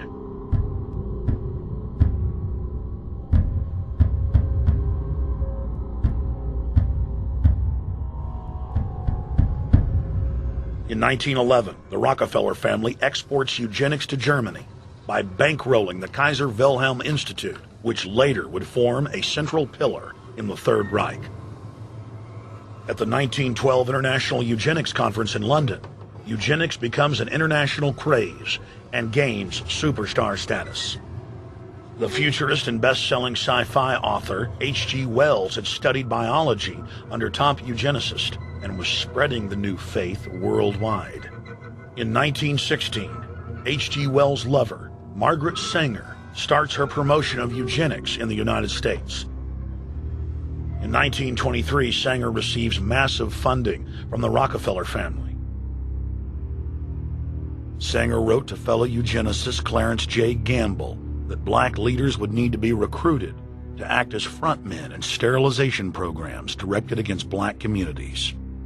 In 1924, Hitler pens Mein Kampf, or My Struggle, and credits U.S. eugenicists as his inspiration. Hitler even wrote a fan letter to American eugenicist and conservationist Madison Grant, calling his race-based book, The Passing of the Great Race, his Bible. Hitler developed the plan for mass extermination of the Jews and what he called other sub-races, as well as the handicapped, from Grant. By 1927, eugenics hit the mainstream. The so-called science was aggressively pushed through contests at schools, churches, and at state fairs. Churches competed in contests with big cash prizes to see who could best implement eugenics into their sermons. Major denominations then tell Americans that Jesus is for eugenics. That same year in the United States, more than 25 states passed forced sterilization laws, and the Supreme Court ruled in favor of brutal sterilization policies. When Hitler came to power in 1933, one of his first acts was to pass national eugenics laws, modeled after laws in the United States.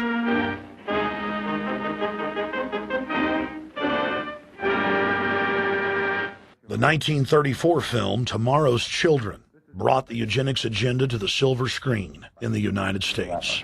In the case of Miss Mason, I can see no reason for the operation that's been recommended. The girl is perfectly normal. She's hard-working and has a good reputation. Do you know anything about her family background? Oh, yes, Your Honor, I do. There are several other children, aren't there? Yes. What is their condition?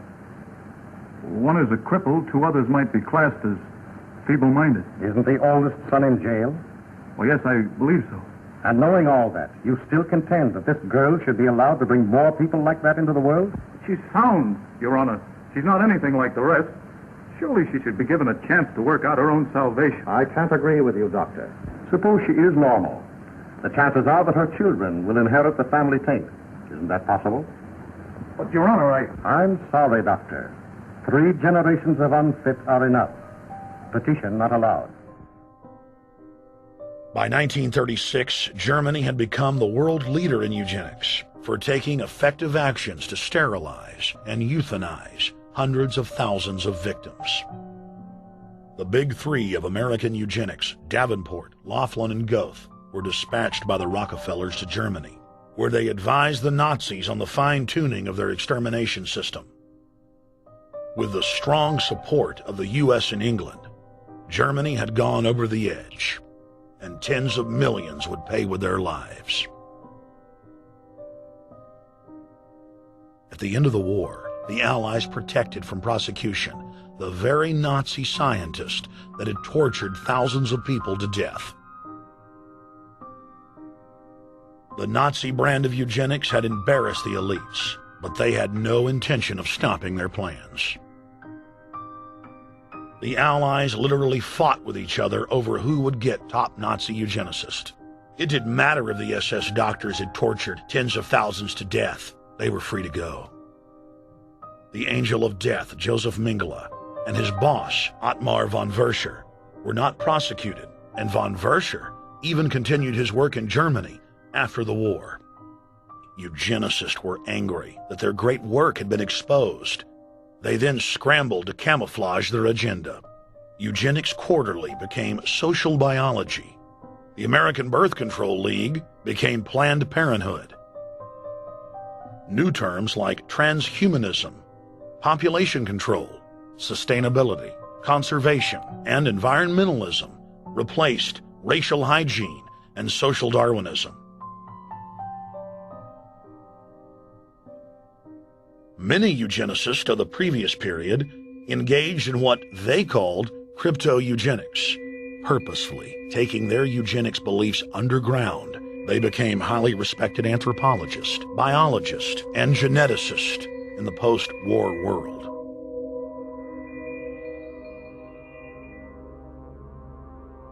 The Allies then smuggled thousands of Nazi scientists out of Germany and placed them in key scientific positions, ranging from bioweapons to rocketry throughout the military-industrial complex. The founder of IBM was a devout follower of Hitler. Thomas J. Watson had supplied his punch card computers and IBM technicians to the Nazis for use in the death camps. Tattoos on camp victims were IBM human identification numbers, which fed into the computers. IBM had used similar punch card systems as early as 1928 in a Jamaican race mixing study. The first real computers were literally invented by a eugenicist for eugenics. UN chieftain and unrepentant eugenicist Julian Huxley argued that since the leaders of eugenics had founded the environmental and conservation movements, that they should be used as vehicles in the formation of a world government. Just as H.G. Wells had envisioned, this government would be controlled by a scientific dictatorship and would be guided by the principles of eugenics. Huxley created the World Wildlife Fund with Bilderberg founder and former SS officer Prince Bernhard of the Netherlands and Prince Philip of England. In the event that I am reincarnated, I would like to return as a deadly virus in order to contribute something to solve overpopulation. Prince Philip, reported by Deutsche Presse-Agentur, DPA, August 1988. Aldous Huxley, author of Brave New World and brother of Julian Huxley, gave a speech at Berkeley in 1962, shortly before his death. He admitted that his best-selling book, Brave New World, written in 1932, was based not on fiction, but on what the elite were actually planning to implement. And here I would like briefly to compare the parable of Brave New World with another parable which was put forth more recently in George Orwell's book 1984.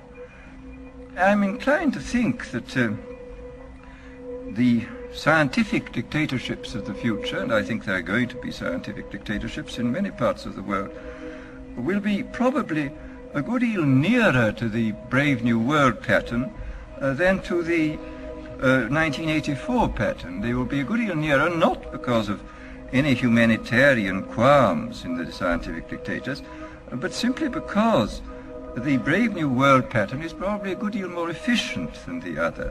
That if you can get people to consent to the state of affairs in which they are living, the state of servitude, the state of being, well, it seems to me that the nature of the ultimate revolution with which we are now faced is precisely this, that we are in process of developing a whole series of techniques which will enable the controlling oligarchy, who have always existed and presumably always will exist, to get people actually to love their servitude.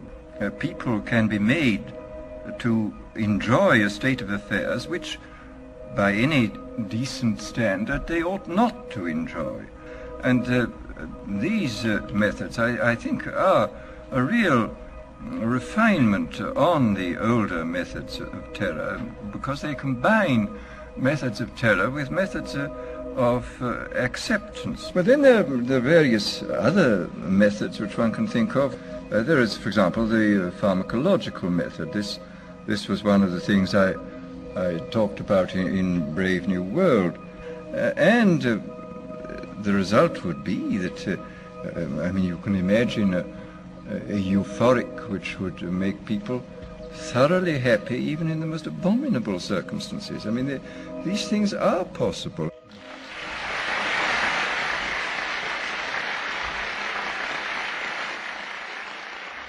The elite have left a massive wave of destruction behind them as they cold-bloodedly experiment on civilian populations as if we are lab rats. A string of congressional investigations has uncovered more than 20,000 secret tests that were carried out against the American people between 1910 and 2000. One well-known eugenics study, the Tuskegee Syphilis Project, killed hundreds of blacks and spanned 40 years until whistleblowers exposed it in 1972. From 1943 until present, the British have tested lethal nerve gas on their own personnel, on land, air, and sea.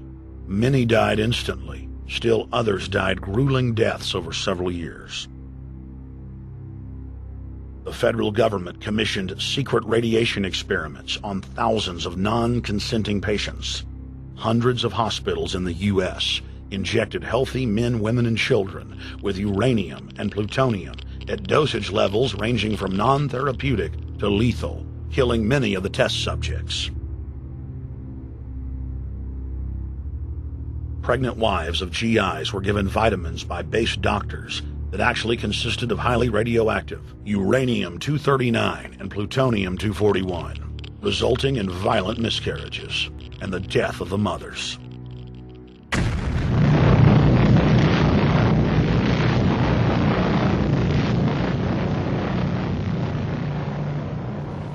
Soldiers, sailors, and Marines were used as guinea pigs in hundreds of atomic and hydrogen bomb tests. Patriotic Americans were radiated side by side with lab animals.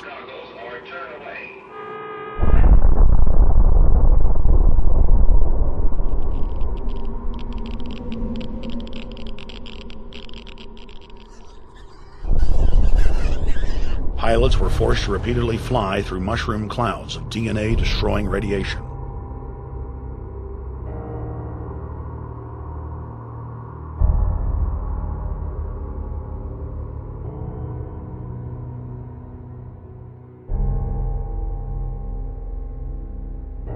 From 1951 to 1961, the U.S. Army paid Israel's health ministry 3 million lira to conduct radiation testing on Sephardic children that immigrated to Israel. The government-run public schools would tell the children that they were going to get a medical checkup and that they were receiving an X-ray.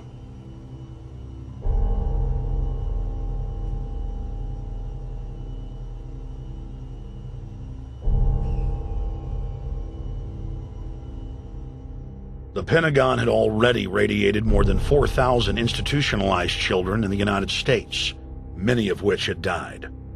More than 110,000 of the darker-skinned Jews were given 35,000 times the maximum dose of X-rays to the head repeatedly. Many of the children died within months. All of them lost their hair. Some still live today and endure excruciating health problems. The covert testing of chemical, biological, and radiological agents on unsuspecting populations continues worldwide today. From 1940 to 1979, the vast majority of the British population was sprayed by aircraft more than 2,000 times with deadly chemicals and microorganisms without ever being told. In 1968, the Pentagon tested a deadly bioweapon on New York subways and placed personnel in local hospitals to monitor the effects. Aggressive sterilization of men and women continued in many states until the mid-1980s.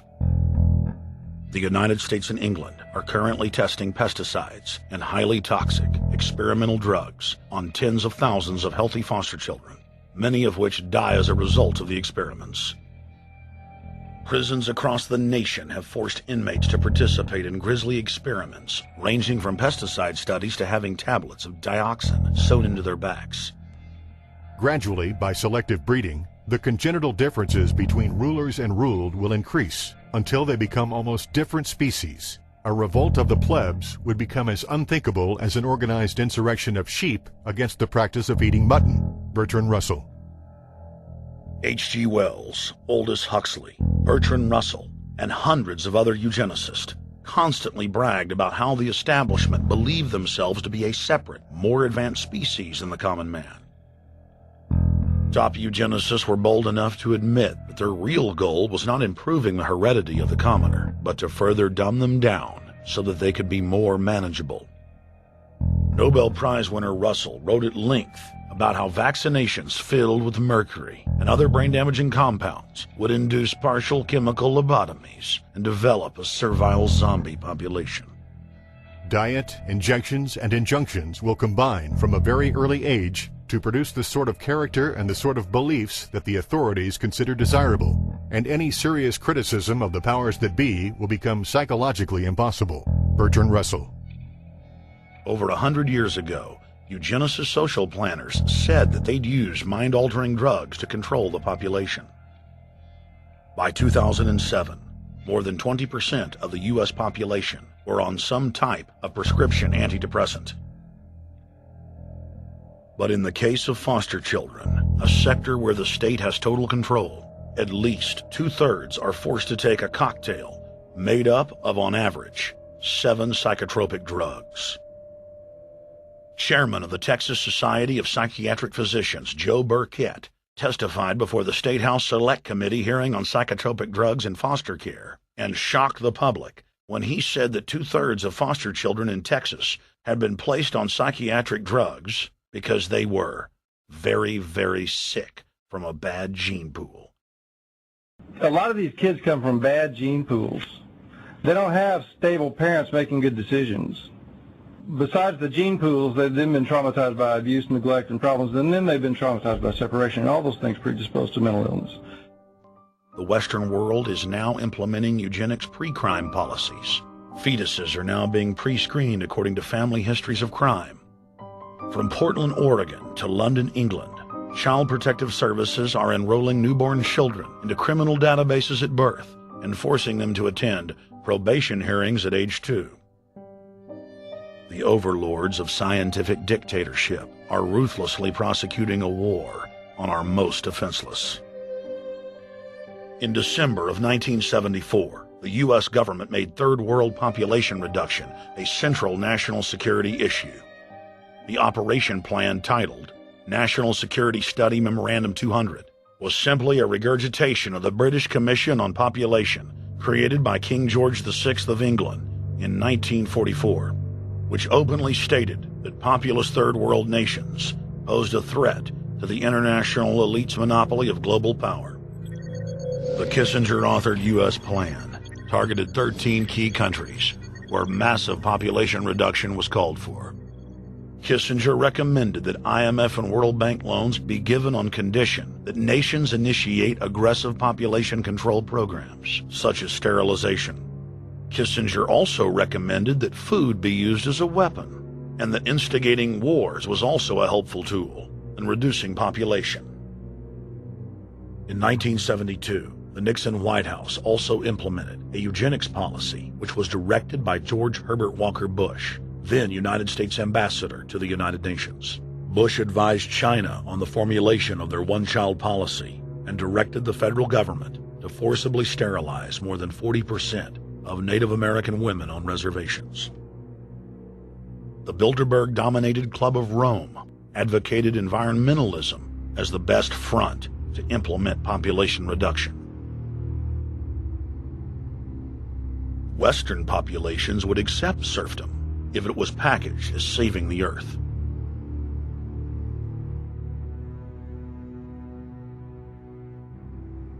Industrialization of Africa, Asia, and Latin America could be blocked. Citizens would more willingly give up their national sovereignty if it were sold as a way to help the planet. The think tank also concocted the peak oil fraud as a way to create artificial scarcity. And the Club of Rome has been aggressively pushing a global carbon tax as a way to fund their planetary government. In the draft copy of the United Nations Global Biodiversity Assessment, it states very clearly that we must reduce the human population from its current level of about 6 billion people down to about 1 billion people. In the 1970s, South Africa developed race-specific bioweapons to target blacks and Asians, and then subsequently sold the technology to Israel in the mid-1980s. In September of 2000, the Project for a New American Century published a document in which Dick Cheney described race-specific bioweapons as politically useful tools. And somebody mentioned, well, why would they want to reduce the human population when that means less money for them? Most people have no idea. They're not after money. They have all the money they need. They're after power. That's their aphrodisiac. The overlords of the New World Order are now aggressively pushing for a worldwide one-child policy. The Chinese one-child policy was phased in gradually. In the 60s, when it began, you only had to pay a tax penalty. Only later did they imprison you if you had more than one child. Now the exact same proposals to penalize couples who have more than one child are being made in the United States, England, and Europe. In the push to reduce global warming, children, according to some, are the new culprits. A think tank in the UK says too many kids are what's making the planet worse, saying large families, anything over 2 children really, should be frowned upon as an environmental no-no, akin to not reusing your plastic bags, driving one of those big gas-guzzling cars, taking long trips overseas. The UK, in fact, has negative growth. I think Canada does too. That still, families in our rich countries shouldn't have more than 2 kids. In 1998, Ted Turner pledged to give more than $1 billion to the United Nations to be spent in the implementation of population reduction policies planet-wide.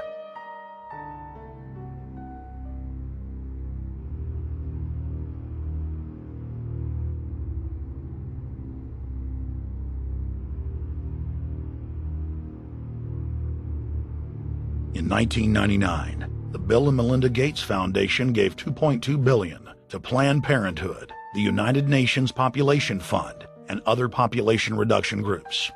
By 2007, the Gates had given more than $30 billion, almost exclusively to population control groups. The controlled corporate press cynically reported that the Gates were giving the money to help third world children.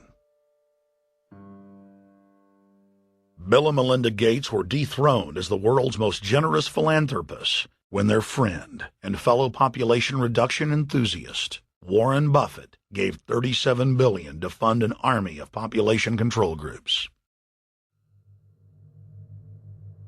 And I actually think the world will be much better when there's only 10 or 20% of us left. Dr. Eric Pianka.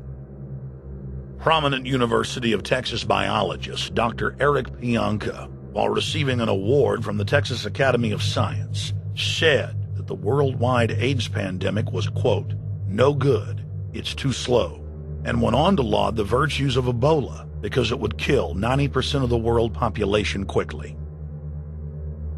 When his statements erupted into a national controversy, his graduate students defended him, stating that Pianka was too conservative and that all humans should be killed. But most frightening was the fact that in a crowd of over 1,000 prominent scientists, local newspapers reported that 95% of those in attendance gave Pianka sustained standing ovations every time he extolled the virtues of mass-culling microbes and man's destruction.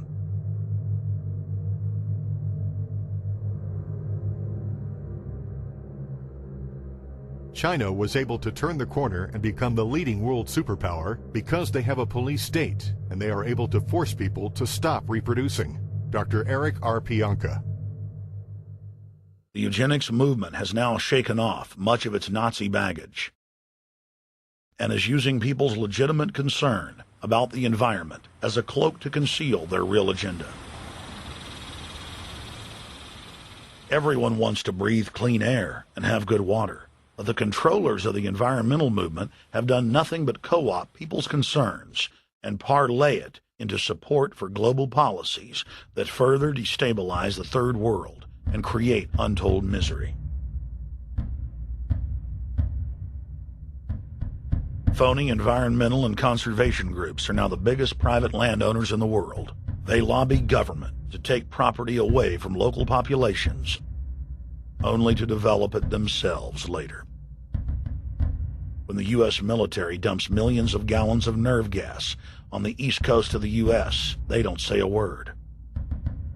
Thousands of companies are creating transgenic cross-species hybrids, splicing plants, animals, and insects, and releasing the new organisms into the global biosphere, vandalizing the very genetic code of the planet.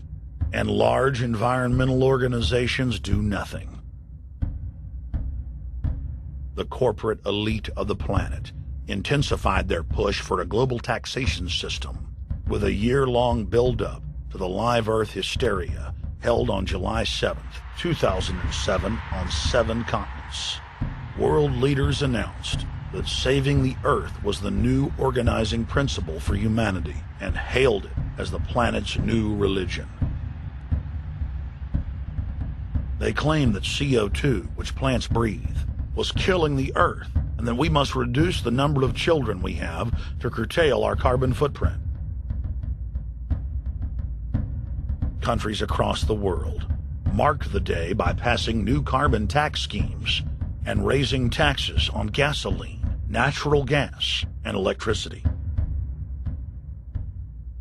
It is a scientific fact that the sun is the main driver of planetary climate, and the measurements are clear.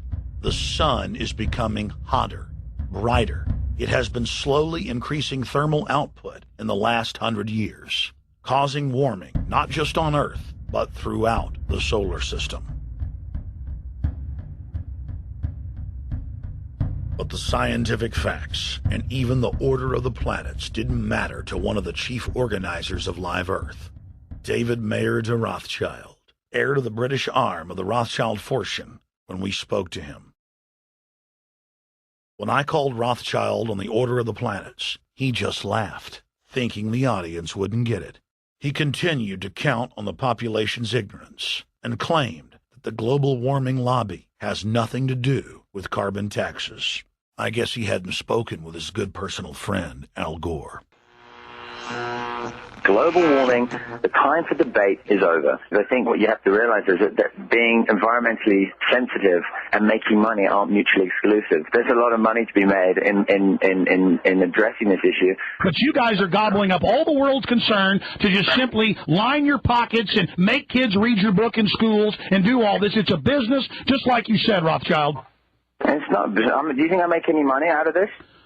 It's the same thing. It's the same thing your your money-changing ancestors did. They're in Germany, Red Shield, and I'm calling you out, Red Shield. We know it's a scam. A pollution-based tax system, principally CO2. We're causing it mainly, vast majority of it. The consequences are bad and will be catastrophic unless we act. The polar ice caps of Mars are receding at several miles a year, much faster than ours, and that the moons of Saturn and Jupiter are melting. In fact, several of their moons were ice and are now liquid seas. Now, how are SUVs causing that, David Rothschild? That's because those planets are closer to the sun, my friend. No, Jupiter and Saturn are not closer to the sun. Neither is Mars. Yes, sir. I think you'll find, right, that the very simple matter, and what I wanted to say, and this is my final point, forget your taxation theory, because actually it's not taxation. Put a price on the carbon. A tax is the best way. Cap and trade can also do it. If there were a carbon-based tax, would there be a need for an economy-wide cap and trade system? They are not either or. We can do both. I am in favor of both.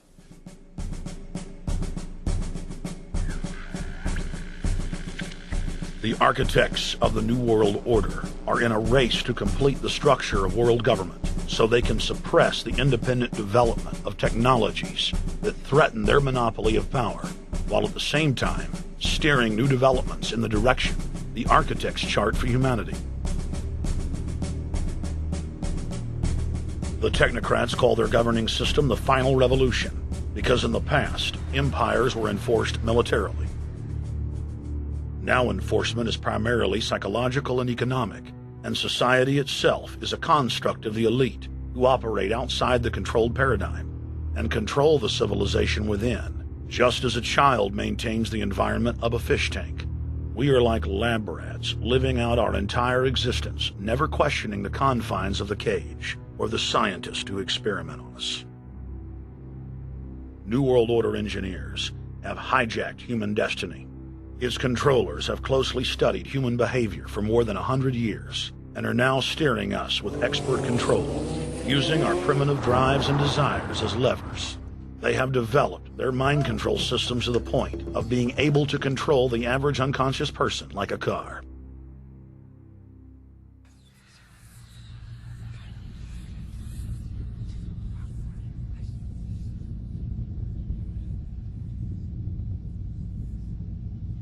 Eugenics dominated the 20th century. Its ruthless spirit has now metastasized into the fields of genetics, nanotech, and robotics. But that's not surprising. From their inception, all three disciplines have been dominated by eugenicists. The billionaire founder of Sun Microsystems, Bill Joy, courageously went public in 2000 to warn of a cancerous consensus among the technocratic elite that at best humanity would be completely enslaved by the year 2030, and at worst, mass extermination of everyone but the elite would take place. A who's who of the techno-elite are members of what is known as the transhumanist or post-humanist movement. Many of its adherents see only the beneficial aspects of technology's exponential rise, like bringing sight to the blind, sound to the deaf, and longer life for all. But what many of them don't know is that master eugenicist Julian Huxley founded transhumanism, and that society's controllers openly admit that the new system is designed to progress into absolute tyranny.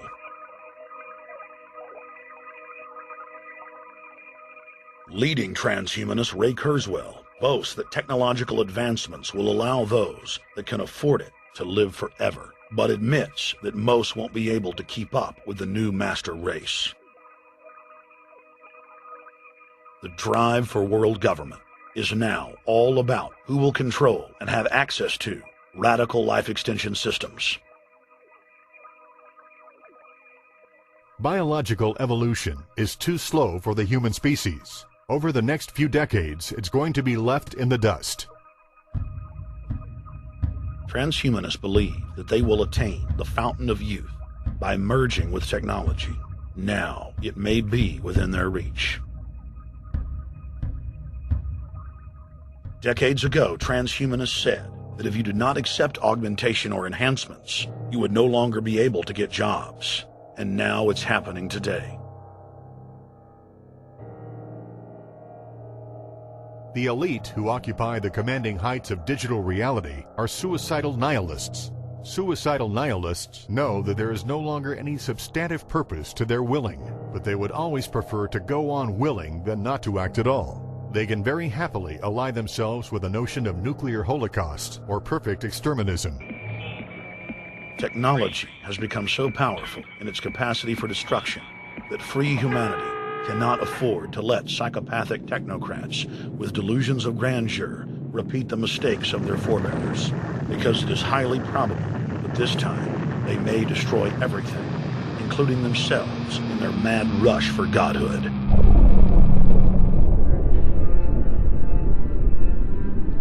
In this film, we have chronicled the Overlord's bloody orgy of experimentation, which already claimed the lives of more than 150 million people in the 20th century.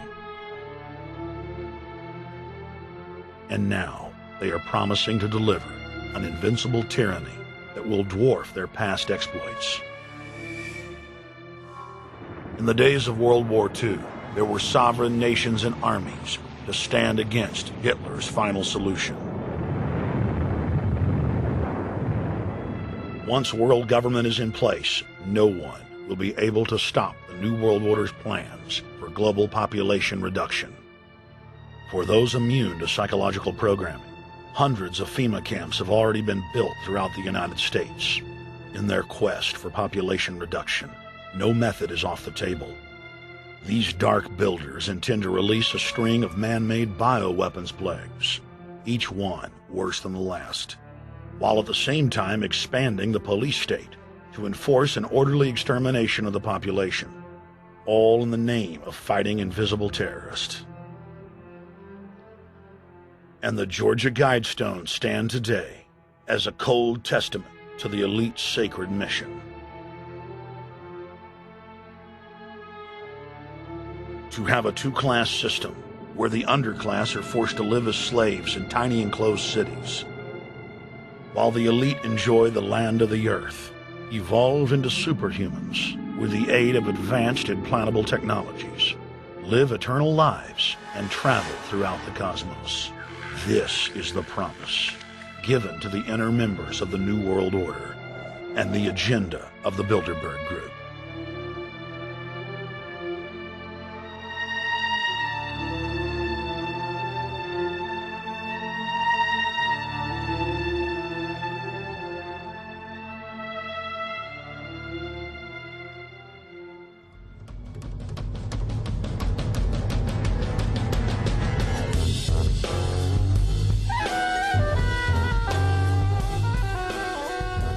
In 2007, Jim Tucker continued his 30-year quest to expose the globalist by traveling to Istanbul, Turkey, the site of Bilderberg, 2007.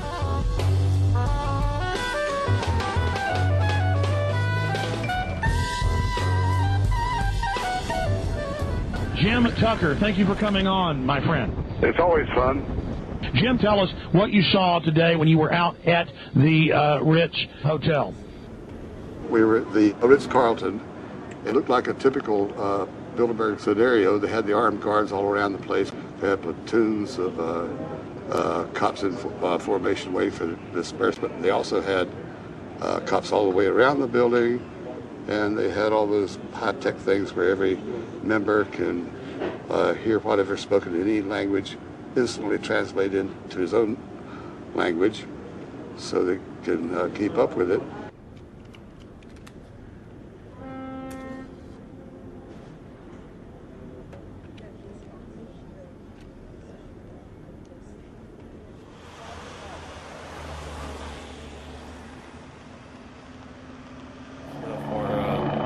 Like that, I'm doing the same thing for American Free Press.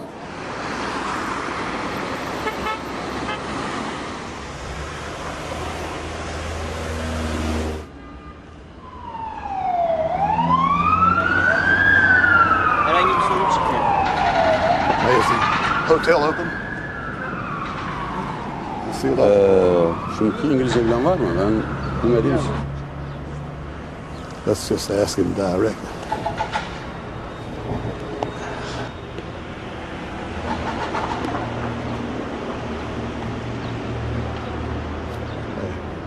Is Bilderberg meeting here this weekend? You can look this way.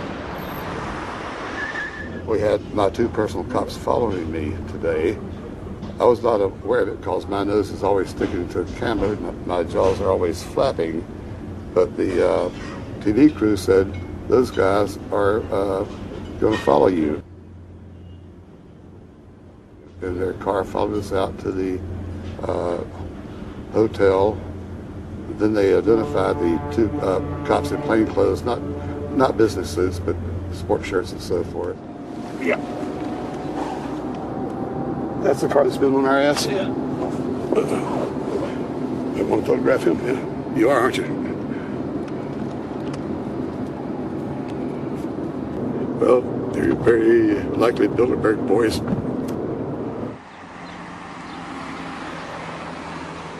John Elkin, owner of Fiat and a fellow Bilderberger, thought that they could take a stroll off the grounds without being noticed by the commoners. I was thinking about that.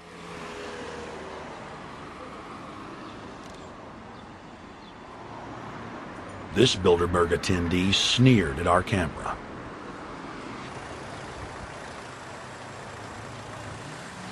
This carload of kingpins gave the media a murderous look and seemed shocked that they would dare point a camera in their direction.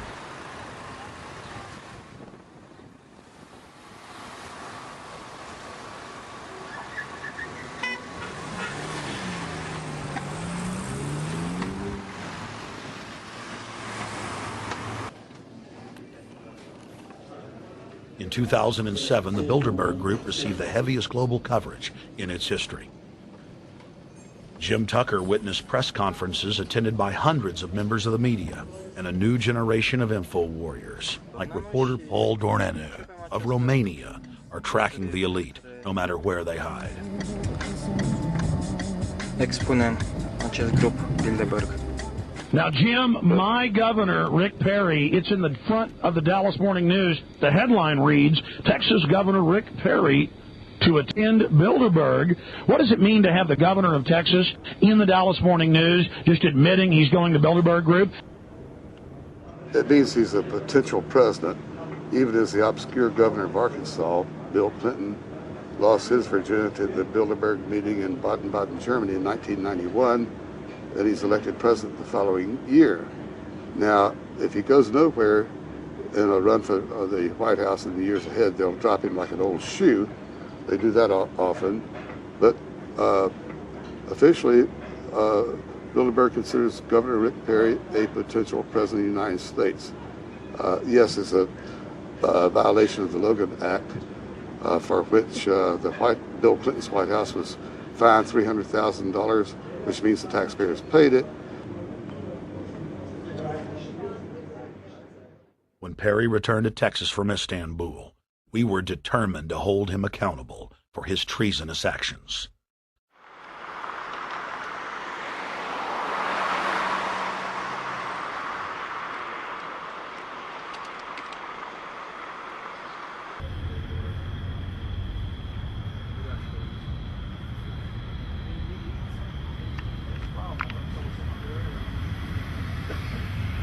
We don't want our roads, our water, our power plants, our entire infrastructure turned over to the New World Order. And we tell you now the people are rising up and learning what you're doing, and they're angry. And they're tired of it. Stop enslaving us. Stop setting up tyranny. Stop going along with the New World Order plan. If you've got any soul left, Rick Perry. The First Amendment still exists, Perry, and we're back here again tonight telling you we're not going to put up